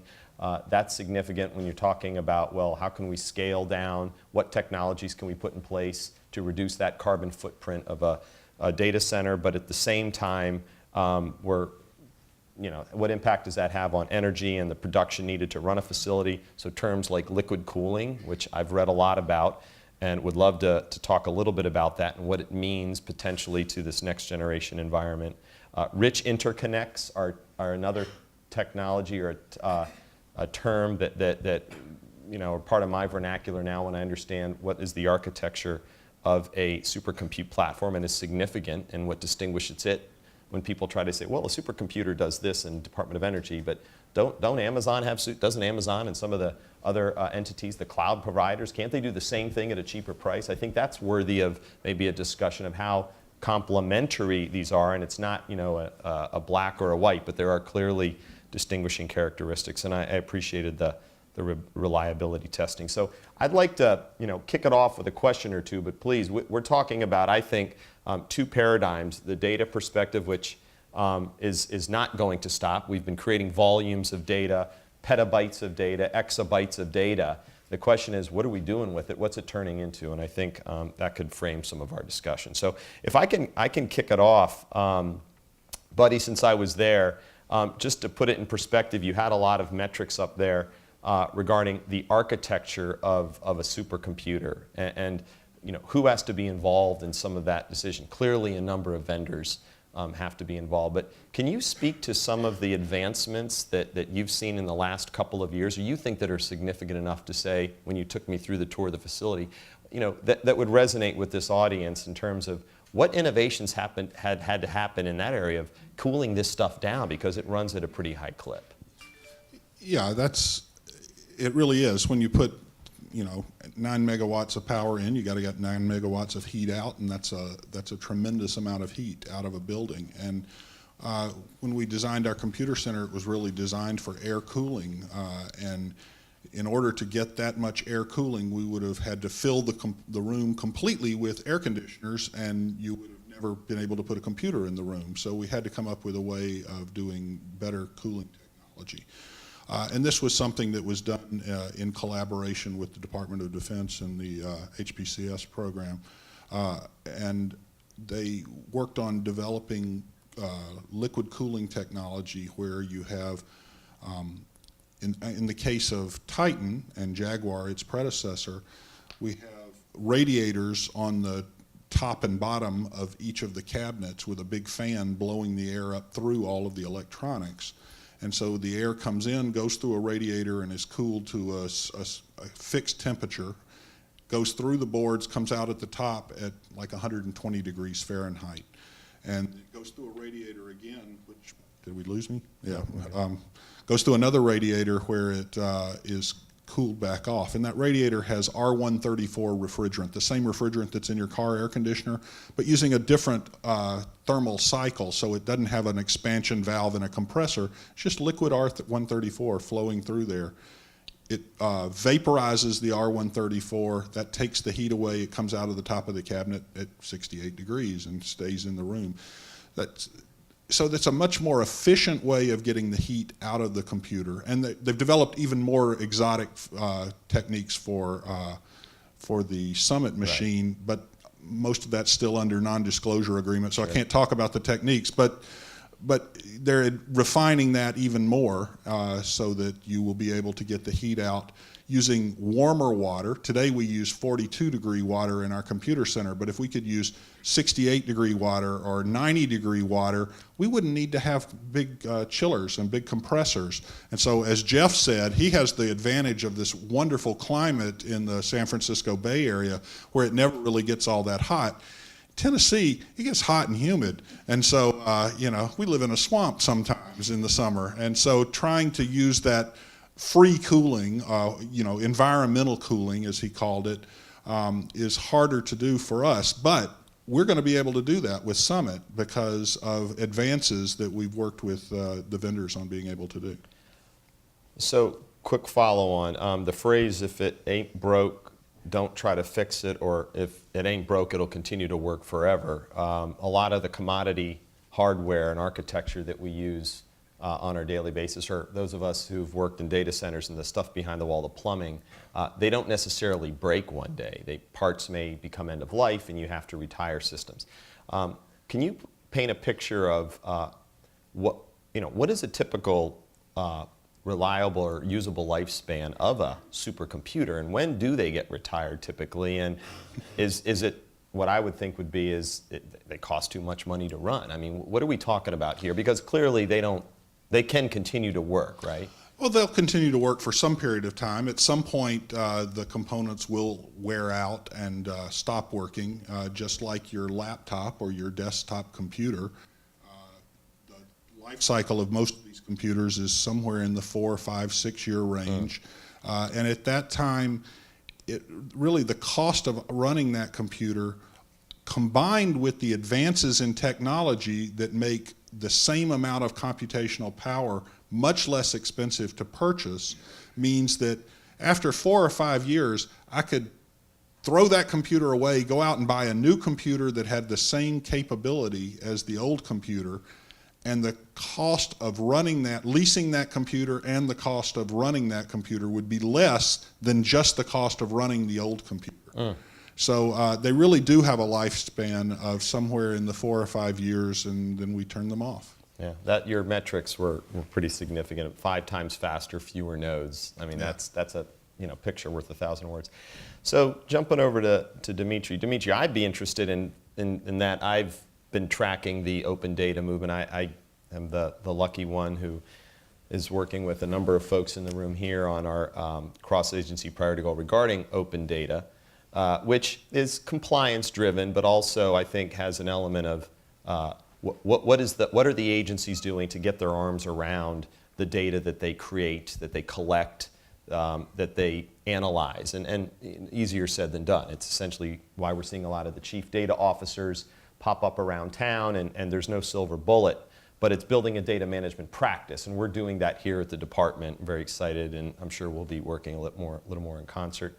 How much of, during the development of this report, and I know there was a corresponding, I think there was a technical corresponding that came out, that maybe you can speak a little bit about what the purpose of the two were, but I know that how much of a discussion, if you can share that, was in the, hey, we better make sure we have an investment in the platforms that are going to allow us, i.e. the supercomputers, to do analytics around data, because you mentioned we need tools. That's a new generation of skill set per se, or an adoption of it. But you can't have one without the other. And again, I joke about, I only kind of found supercomputing, the term itself, once in that overarching document about privacy and big data. But again, how much of that discussion involved folks and stakeholders from the supercomputing or high performance computing space? Well, that's a good question. The word HPC, supercomputing, I did fight to keep it in there. Good. As we talk to a lot of agencies, as we talk to different entities over the course of this 3-4 month study, what was often missing was the fact that technology will be changing. You know, kind of the mental model that many people had was a static technology background with the classes of tools being about the same, and it went typically towards how do we manage the data, how do we handle privacy, how do we think about commingling of data. And so it was not, there weren't not too many people that could come in and talk about where the technology was itself going. The national labs filled that role, but it's not on everyone's mind. I mean, you make the right point, and that's something we tried to keep in the report. The fact that the landscape is going to change in rather dramatic ways, and it will have impacts on privacy and a lot of societal issues associated with that. And these are things we cannot separate. It's pretty clear there isn't a simple policy or law you pass that offers the protection you need. You know, the boundaries are becoming too undefined. Ownership, the generation of data is all becoming very fuzzy. And so as a consequence, there isn't a clear set of guidelines that you could agree to that would enable trust. And we have a lot of that right now. I mean, we worry about it quite a bit with our cloud providers. We've seen post-Snowden, certainly large cloud providers in the U.S. getting queried increasingly by foreign companies or even U.S. companies to ensure that their data is not stored on U.S. soil, that you keep it somewhere else so that it has more protection. Europe, which does not have the Fourth Amendment, has much more stringent privacy laws and much stronger definitions of what privacy means. And so the question of data, who owns it, what you do with it, what you can do with it, is really an emerging conversation. And the open data effort that we have in government is a very small subset of that conversation, but it's far bigger. And the technology the department's developing, I think, will be game-changing in how this data is managed and how analytics will be developed, how it'll create data, how it'll analyze data. And you know, it's the more you think about it, the more your imagination can start to work as you think about Google Glass, as you think about, you know, face recognition, the recognition that's going on photos right now that's happening automatically in Facebook to identify your friends, you know, just scanning everything out there and assimilating it for whatever business purposes. License plate recognition, some is owned by state and local governments, some federal, some private, but the data is being generated in a lot of places. But fundamentally, a lot of the tools will be generated through works like what Buddy is doing and what the Oscar and ASCII programs are doing. You know, these will be some of the hardware next steps in technologies that will open the door for new classes of social issues. Yeah. I mean, I don't know if everyone's, I mean, at least I am. The thread that I'm hearing more so today than I've read about, and again, you know, kind of being in the business of technology and recognizing my days when I was at the Department of Education when, you know, every 3 or 4 years I'd put together a bill of materials and we'd be upgrading routers and switches and our carrier circuits, and of course the bean counters would be like, it ain't broken, you know, why do we need a new one? And it's like, well, how can I sell this in terms of there's an investment and a return on that, and this is just part of technology refresh. So I think what I was hearing you just now say, and I would, you know, impart this, is that maybe, and again, this is just Pete Tseronis speaking, you can't have one without the other. The more data we're creating, the more dependence we have on the technology, the platform, in my view, of supercomputing, whether it's appliances talking and airplanes being de-iced automatically, or, you know, other advances, climate modeling. Today, when I'm talking to someone in the high-performance computing arena, it's very scientific in nature. Not today, but like generally, or the average person. It's, oh, that's that super fast stuff we do with petabytes. And then you get on a discussion about data. And you get well, let's just go to the cloud for that. And why don't we just make a cloud of supercomputers out there? So, you know, Buddy, I would like you, if you can, and I think you broached it a bit, to not say, you know, my point is they're tied. I mean, data and supercomputing, the platform, the analysis are tied together and will be, and I think more so in the future. Again, that's my perspective. But there are folks around town here, and again, a lot of what I'm subjected to is go do that. Or Pete, why don't we just get all the supercomputers together at the Department of Energy and have one big cloud and hire Amazon to do it? I mean, I've been asked that, you know, and of course I'm not. Well, let me give you Buddy Bland's number, and maybe he'll tell you about it. But Buddy, you talked about rich interconnects and why certain cloud vendors. Can you kind of, not throwing stones, say like, look, they serve a purpose, we serve a purpose, and maybe there won't be ever a merging of that, those two worlds, at least in the near term, and why? Well, I think the point that Gary made earlier is correct, that the technology will continue to become closer, and the interconnects that the cloud servers are putting in. I mean, it started out with Ethernet connectivity, and now they're going to faster Ethernet or InfiniBand type of connectivity, which is the same type of technology that many of the computers on the top 500 list use now. And so they are moving in that direction, but the supercomputing world isn't standing still either. And the high performance computing end, the interconnects are moving along and will not be the same interconnects that are being, being shown today. So I think you will see that the technology will move along in the high performance world and stay ahead of where the cloud is. I'm not sure I'm answering your question. No, I mean, again, maybe I didn't ask it appropriately either. I'm just sort of we're noodling an idea here, but could you see, or is it today that a company like an Amazon or a Google or a Yahoo can say, hey, we offer supercompute clouds, just like the national labs do? I mean, is that how long maybe? Okay, they do. They do. For a certain class of applications, they do. And high performance computing is a continuum that I think Earl Joseph out here from IDC defines that as something. Is it $500,000 and up? Is that the number? Okay, so $500,000 and up is high performance computing.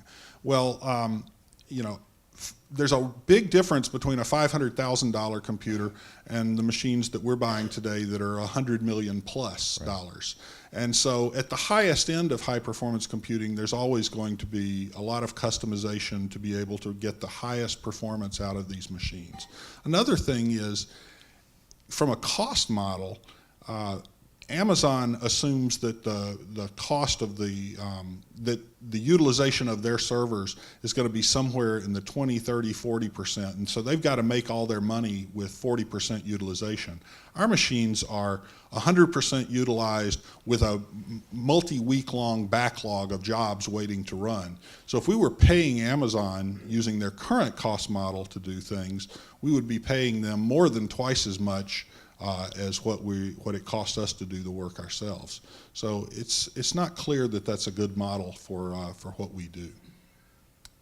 Makes sense. Distinguishing characteristics depends on the capability and the question you're trying to find an answer for. Questions? All right. Why don't we start here? We know this guy, Mr. I'm Grider. scared now. Oh, geez. No softballs for this guy. Really more of a comment. If you take cloud storage, for example, right, which you can store your pictures out on the cloud, you can store everything out on the cloud. The typical object size that you're storing is a picture or a movie, so it might be a megabyte or 10 megabytes, or if it's a movie, maybe it's 100 megabytes, right? The typical image size for a calculation that we might do, it might be a petabyte in size, right? And so, or at least the amount of data that's all related to one thing might be a petabyte in size. And so there's no reason why HPC community can't try to use technology that the cloud people are developing, but the image sizes are 6 orders of magnitude different. And so when we move an object, we're moving a petabyte, and when they move an object, they're moving 100 megabytes. And so But in total, they have millions of users and we have hundreds. And so the amount of disks they have is similar to the size of our disks. But the way they use them is different. We have to move a petabyte when we move something that we want to think about as all related data associated with this thing. They can move a megabyte and get that same thing. And so I think Buddy is right. We will end up sharing technology with them because we have common foes, energy, data movement, and so forth. But our problem space, right now at least, if you just take that example, is 6 orders of magnitude difference. Yeah. Someday, or are discussions, do they happen now? I mean, are these things they talk about at supercompute? I mean, is it, there a desire for parts to reduce it to 5 and 4 orders of magnitude, or do you still find that it's, well, you have certain requirements and ours are still unique enough, and maybe one day we'll have a chat. I'm just Well, as Gary said, we do share the technology, and that's largely, as he says, common foes, but it's also because there's no way that we could afford the bill of developing custom technology just to meet our needs. We have to leverage the commodity market space. We buy the processors, the disk drives, the memory. All of this is developed in the commodity market space. We just apply it differently, put it together in different ways, and then add value to it by putting in the reliability and things that need to be, that are required for our space, that are different from what is required in the commodity space. I know we have another question. 1 second, John. Just to wax on that for a second, then I want to come back to Dimitri, too. When we were down in Oak Ridge, we talked about that collaboration with the commodity vendors. This morning we had some examples. Can you speak to an example how the value you find in having some of those folks, literally sitting up shop, understanding your requirements, and not necessarily driving?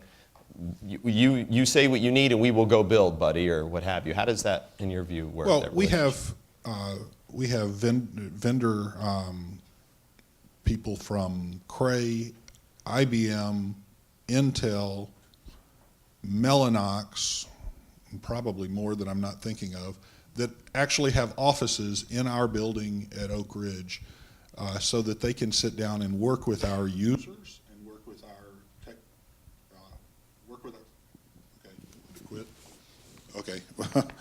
work with our users and work with the technologists and our system administrators and so forth to make sure that they understand what's working and what's not working, and then go back to work with their particular companies to develop solutions that will better meet our needs.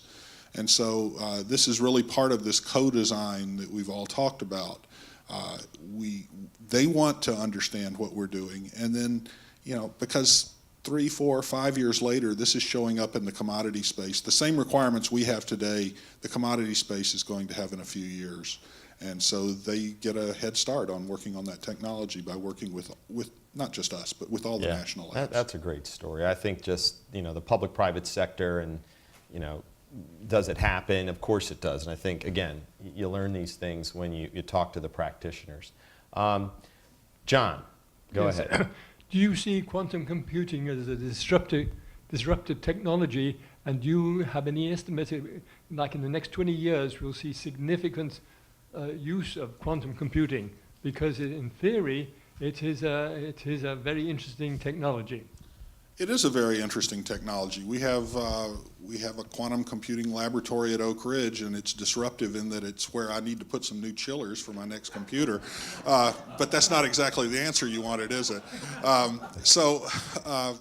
Yeah, I think it is a technology that right now, there's a company called D-Wave that has quantum computing available. And the few machines they've sold are being used in an exploratory fashion right now, because people aren't exactly sure what's the problem space that these computers can address. They work on optimization problems, and as long as you can cast your problem into an optimization problem format, they do an incredibly good job at doing that kind of work. But if it's not an optimization task, then it's not clear what they do quite as well. So I think it absolutely could be a disruptive technology. I don't think it's a disruptive technology in the next 5 to 10 years. I think it's farther than that. Maybe you have thoughts on that. I'd only make one remark that it's not just quantum, but as a department, we're certainly interested in post-Moore's law computing. We do see that the technology running out of gas in the mid-2020s, as you know, with the projections we make today. And so as hedges and the places that labs should be working is, you know, what is beyond today's technology roadmaps. And so we are asking our labs to look more carefully at the whole suite of potential post-Moore's law computing technologies, of which quantum is a piece. Got a question here in the back? Buck Buchanan, Powertech Corporation. Used to be at NNSA and DHS. Don't take us too far off, but in the cyber threat environment that keeps increasing today, were there any considerations in the Coral designs for internal or external cyber threats in the design of the systems, architectures, et cetera? There were areas put into the RFP for cybersecurity requirements, primarily software types of requirements, not specific hardware types of things. So yes, I think the answer is yes.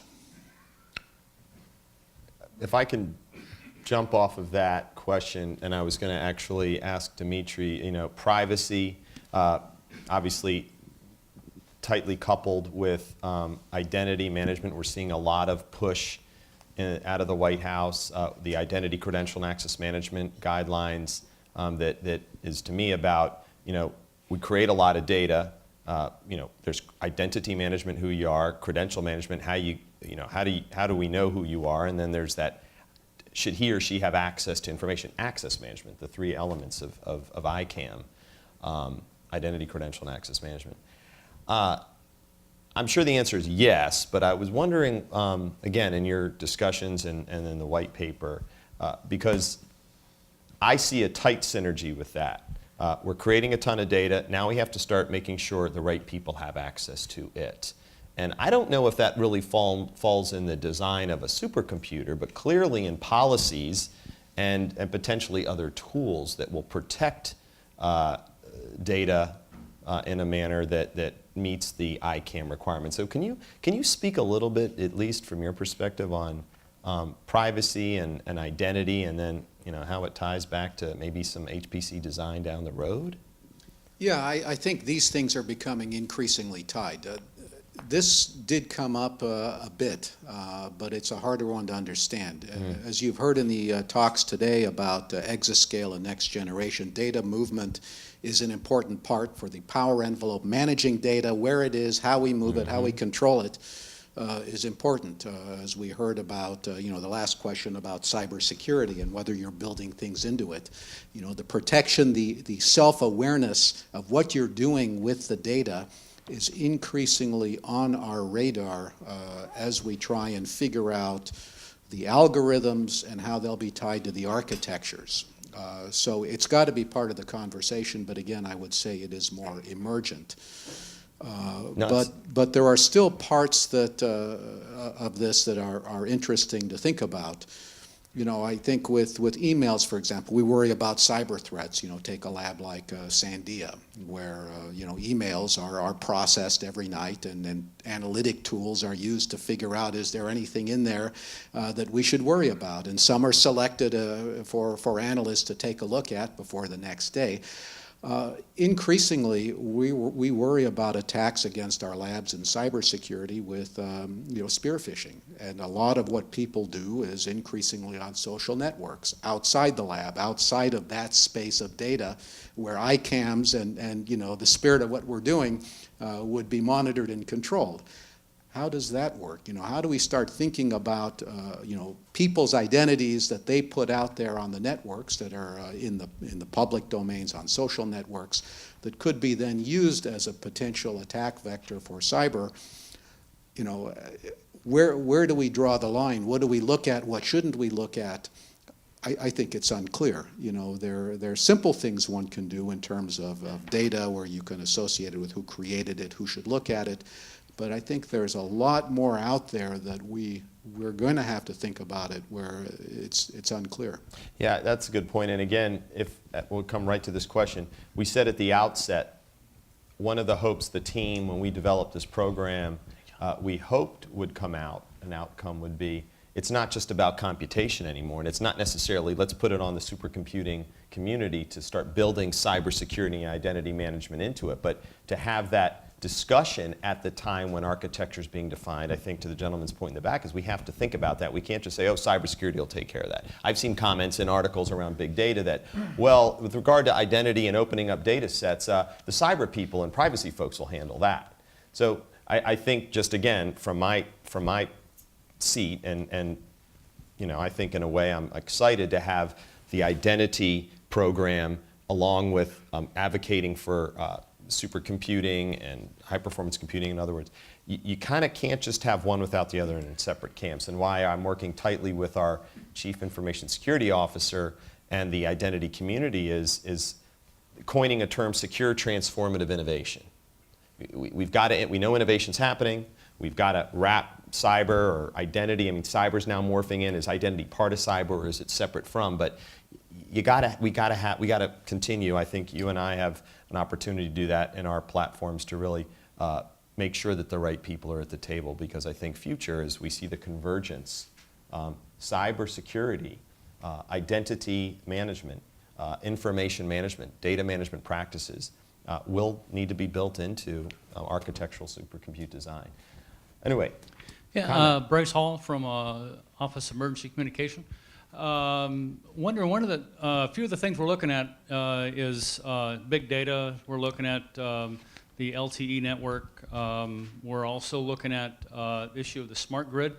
Some of the questions that we've been discussing is with the convergence of LTE and the smart grid and all of the issues of like Internet of Things and how we've got multiple platforms and venues or avenues, I guess if you will, to have access to the internet, as well as specifically the smart grid. Is there efforts being done underway as far as studies to look at weakness, soft spots and so forth within the smart grid that could be of attack and so forth, and as well as resolution? Is that something that high capacity computing could be utilized for, or is being utilized for? Just curious. I think it's a place that we should be spending more time looking. You know, it is a great big data, it's a great analytics problem, it's a great HPC problem to think to map out the grid.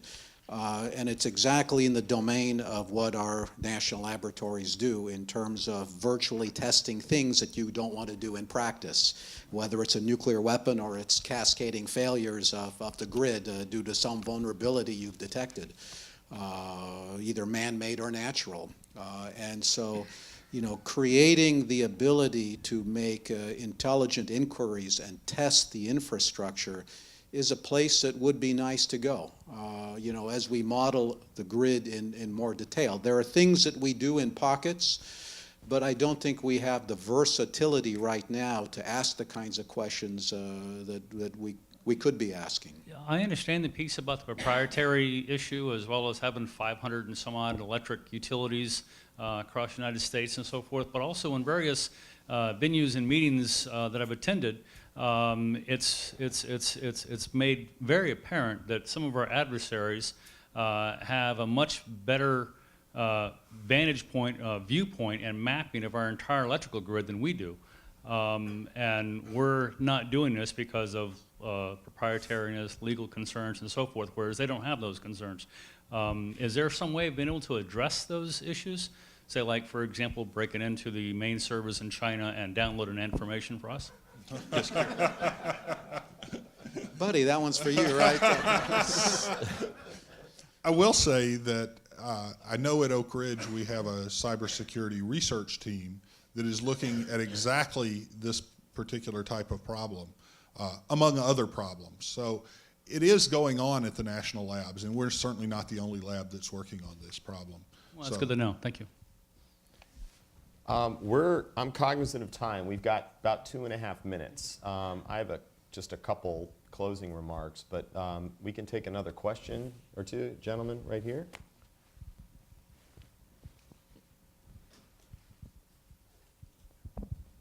It's Mark Sterling from Noblest. I was looking on your previous slide, you were talking about reliability, and Gary brought up as well with silent failures that happen when you're running programs for a long time.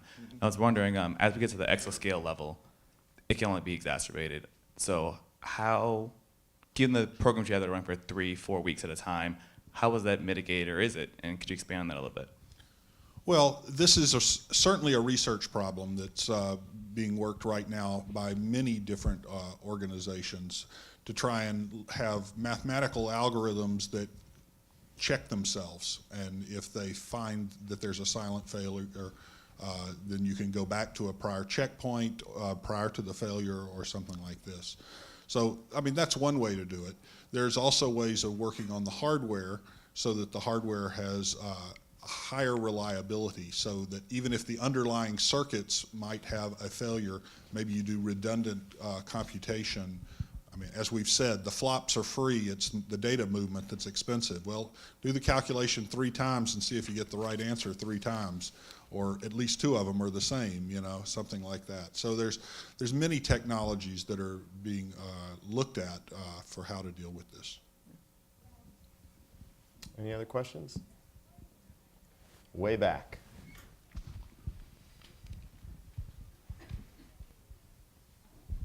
Hi, I'm John Arlotti Parrish with NNSA.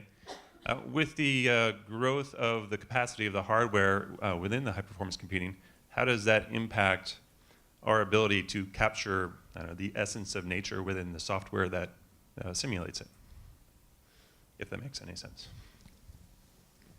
Well, by having more computational capability, we really have the ability to put more physics, more fidelity, more grid points into the simulation. So, for example, I mean, one of the questions we had earlier is what differences will you get out of exascale versus petascale? And I think you asked Pete. And I mean, this is an example that where you can look at the climate community. When you went from teraflop machines to petaflop machines, we were able to get much higher resolution models and start, and instead of looking at grid points that are kind of the size of the state of Colorado, you know, a few hundred kilometers on an edge, we started to do grid points that are, you know, tens of kilometers on an edge. So you have much higher fidelity. When you start going to the exascale, now you start getting down to the point where you can actually resolve clouds. So you're able to get to simulations that will be less than a kilometer for a grid point that you're looking at. And now you can start doing predictive things on a regional scale. Not only what's the climate of the United States going to be, but predict what the climate's going to be in a particular county in Tennessee and say, you know, what's that going to do to the water supplies and these kind of things. So it's one example of the types of things you get. You know, it's not just incremental improvement. It lets you answer fundamentally different questions from the modeling and simulation. Maybe I can just add one more accent to that. There are 2 classes of answers, I would say, to your question, which is a very good question. One is pragmatic, you know, what is good enough for your need? And the other is a more mathematical, you know, answer on whether it's possible in the first place. And, you know, on this latter part, there have been some interesting papers in the last few years that have made the assertion that even solving a transport equation is called an NP-hard problem. You know, trying to back out from as much data as you can get to reconstruct nature for a simple class of transport problems is something that might require, you know, some variation of a quantum computer, or might just be out of reach. Might be that we don't care to have the right answer. We just have to be close enough within some error. So it depends how you ask the question, but there isn't a straightforward answer to that. But it's very interesting. I mean, I think I mean, the catchphrase in my mind is, when does the software model match, the standard model of physics? And do you have a feeling for, or do you have measures for how quickly the software is progressing, closing that gap more or less? Or as you say, is it just... The standard for model some- is easy because you know what it is. It's well defined. You have all the degrees of freedom. It's a algorithmic problem of controlling the error as you program it onto your system. Whereas nature is a little more complicated. Yeah,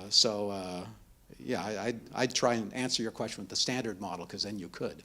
All right, and hopefully I can't keep chaining questions here, but on the privacy side, you had a number of examples for how big data is going to negatively impact our privacy. Do you have examples for how it will benefit our privacy? Benefit the privacy? I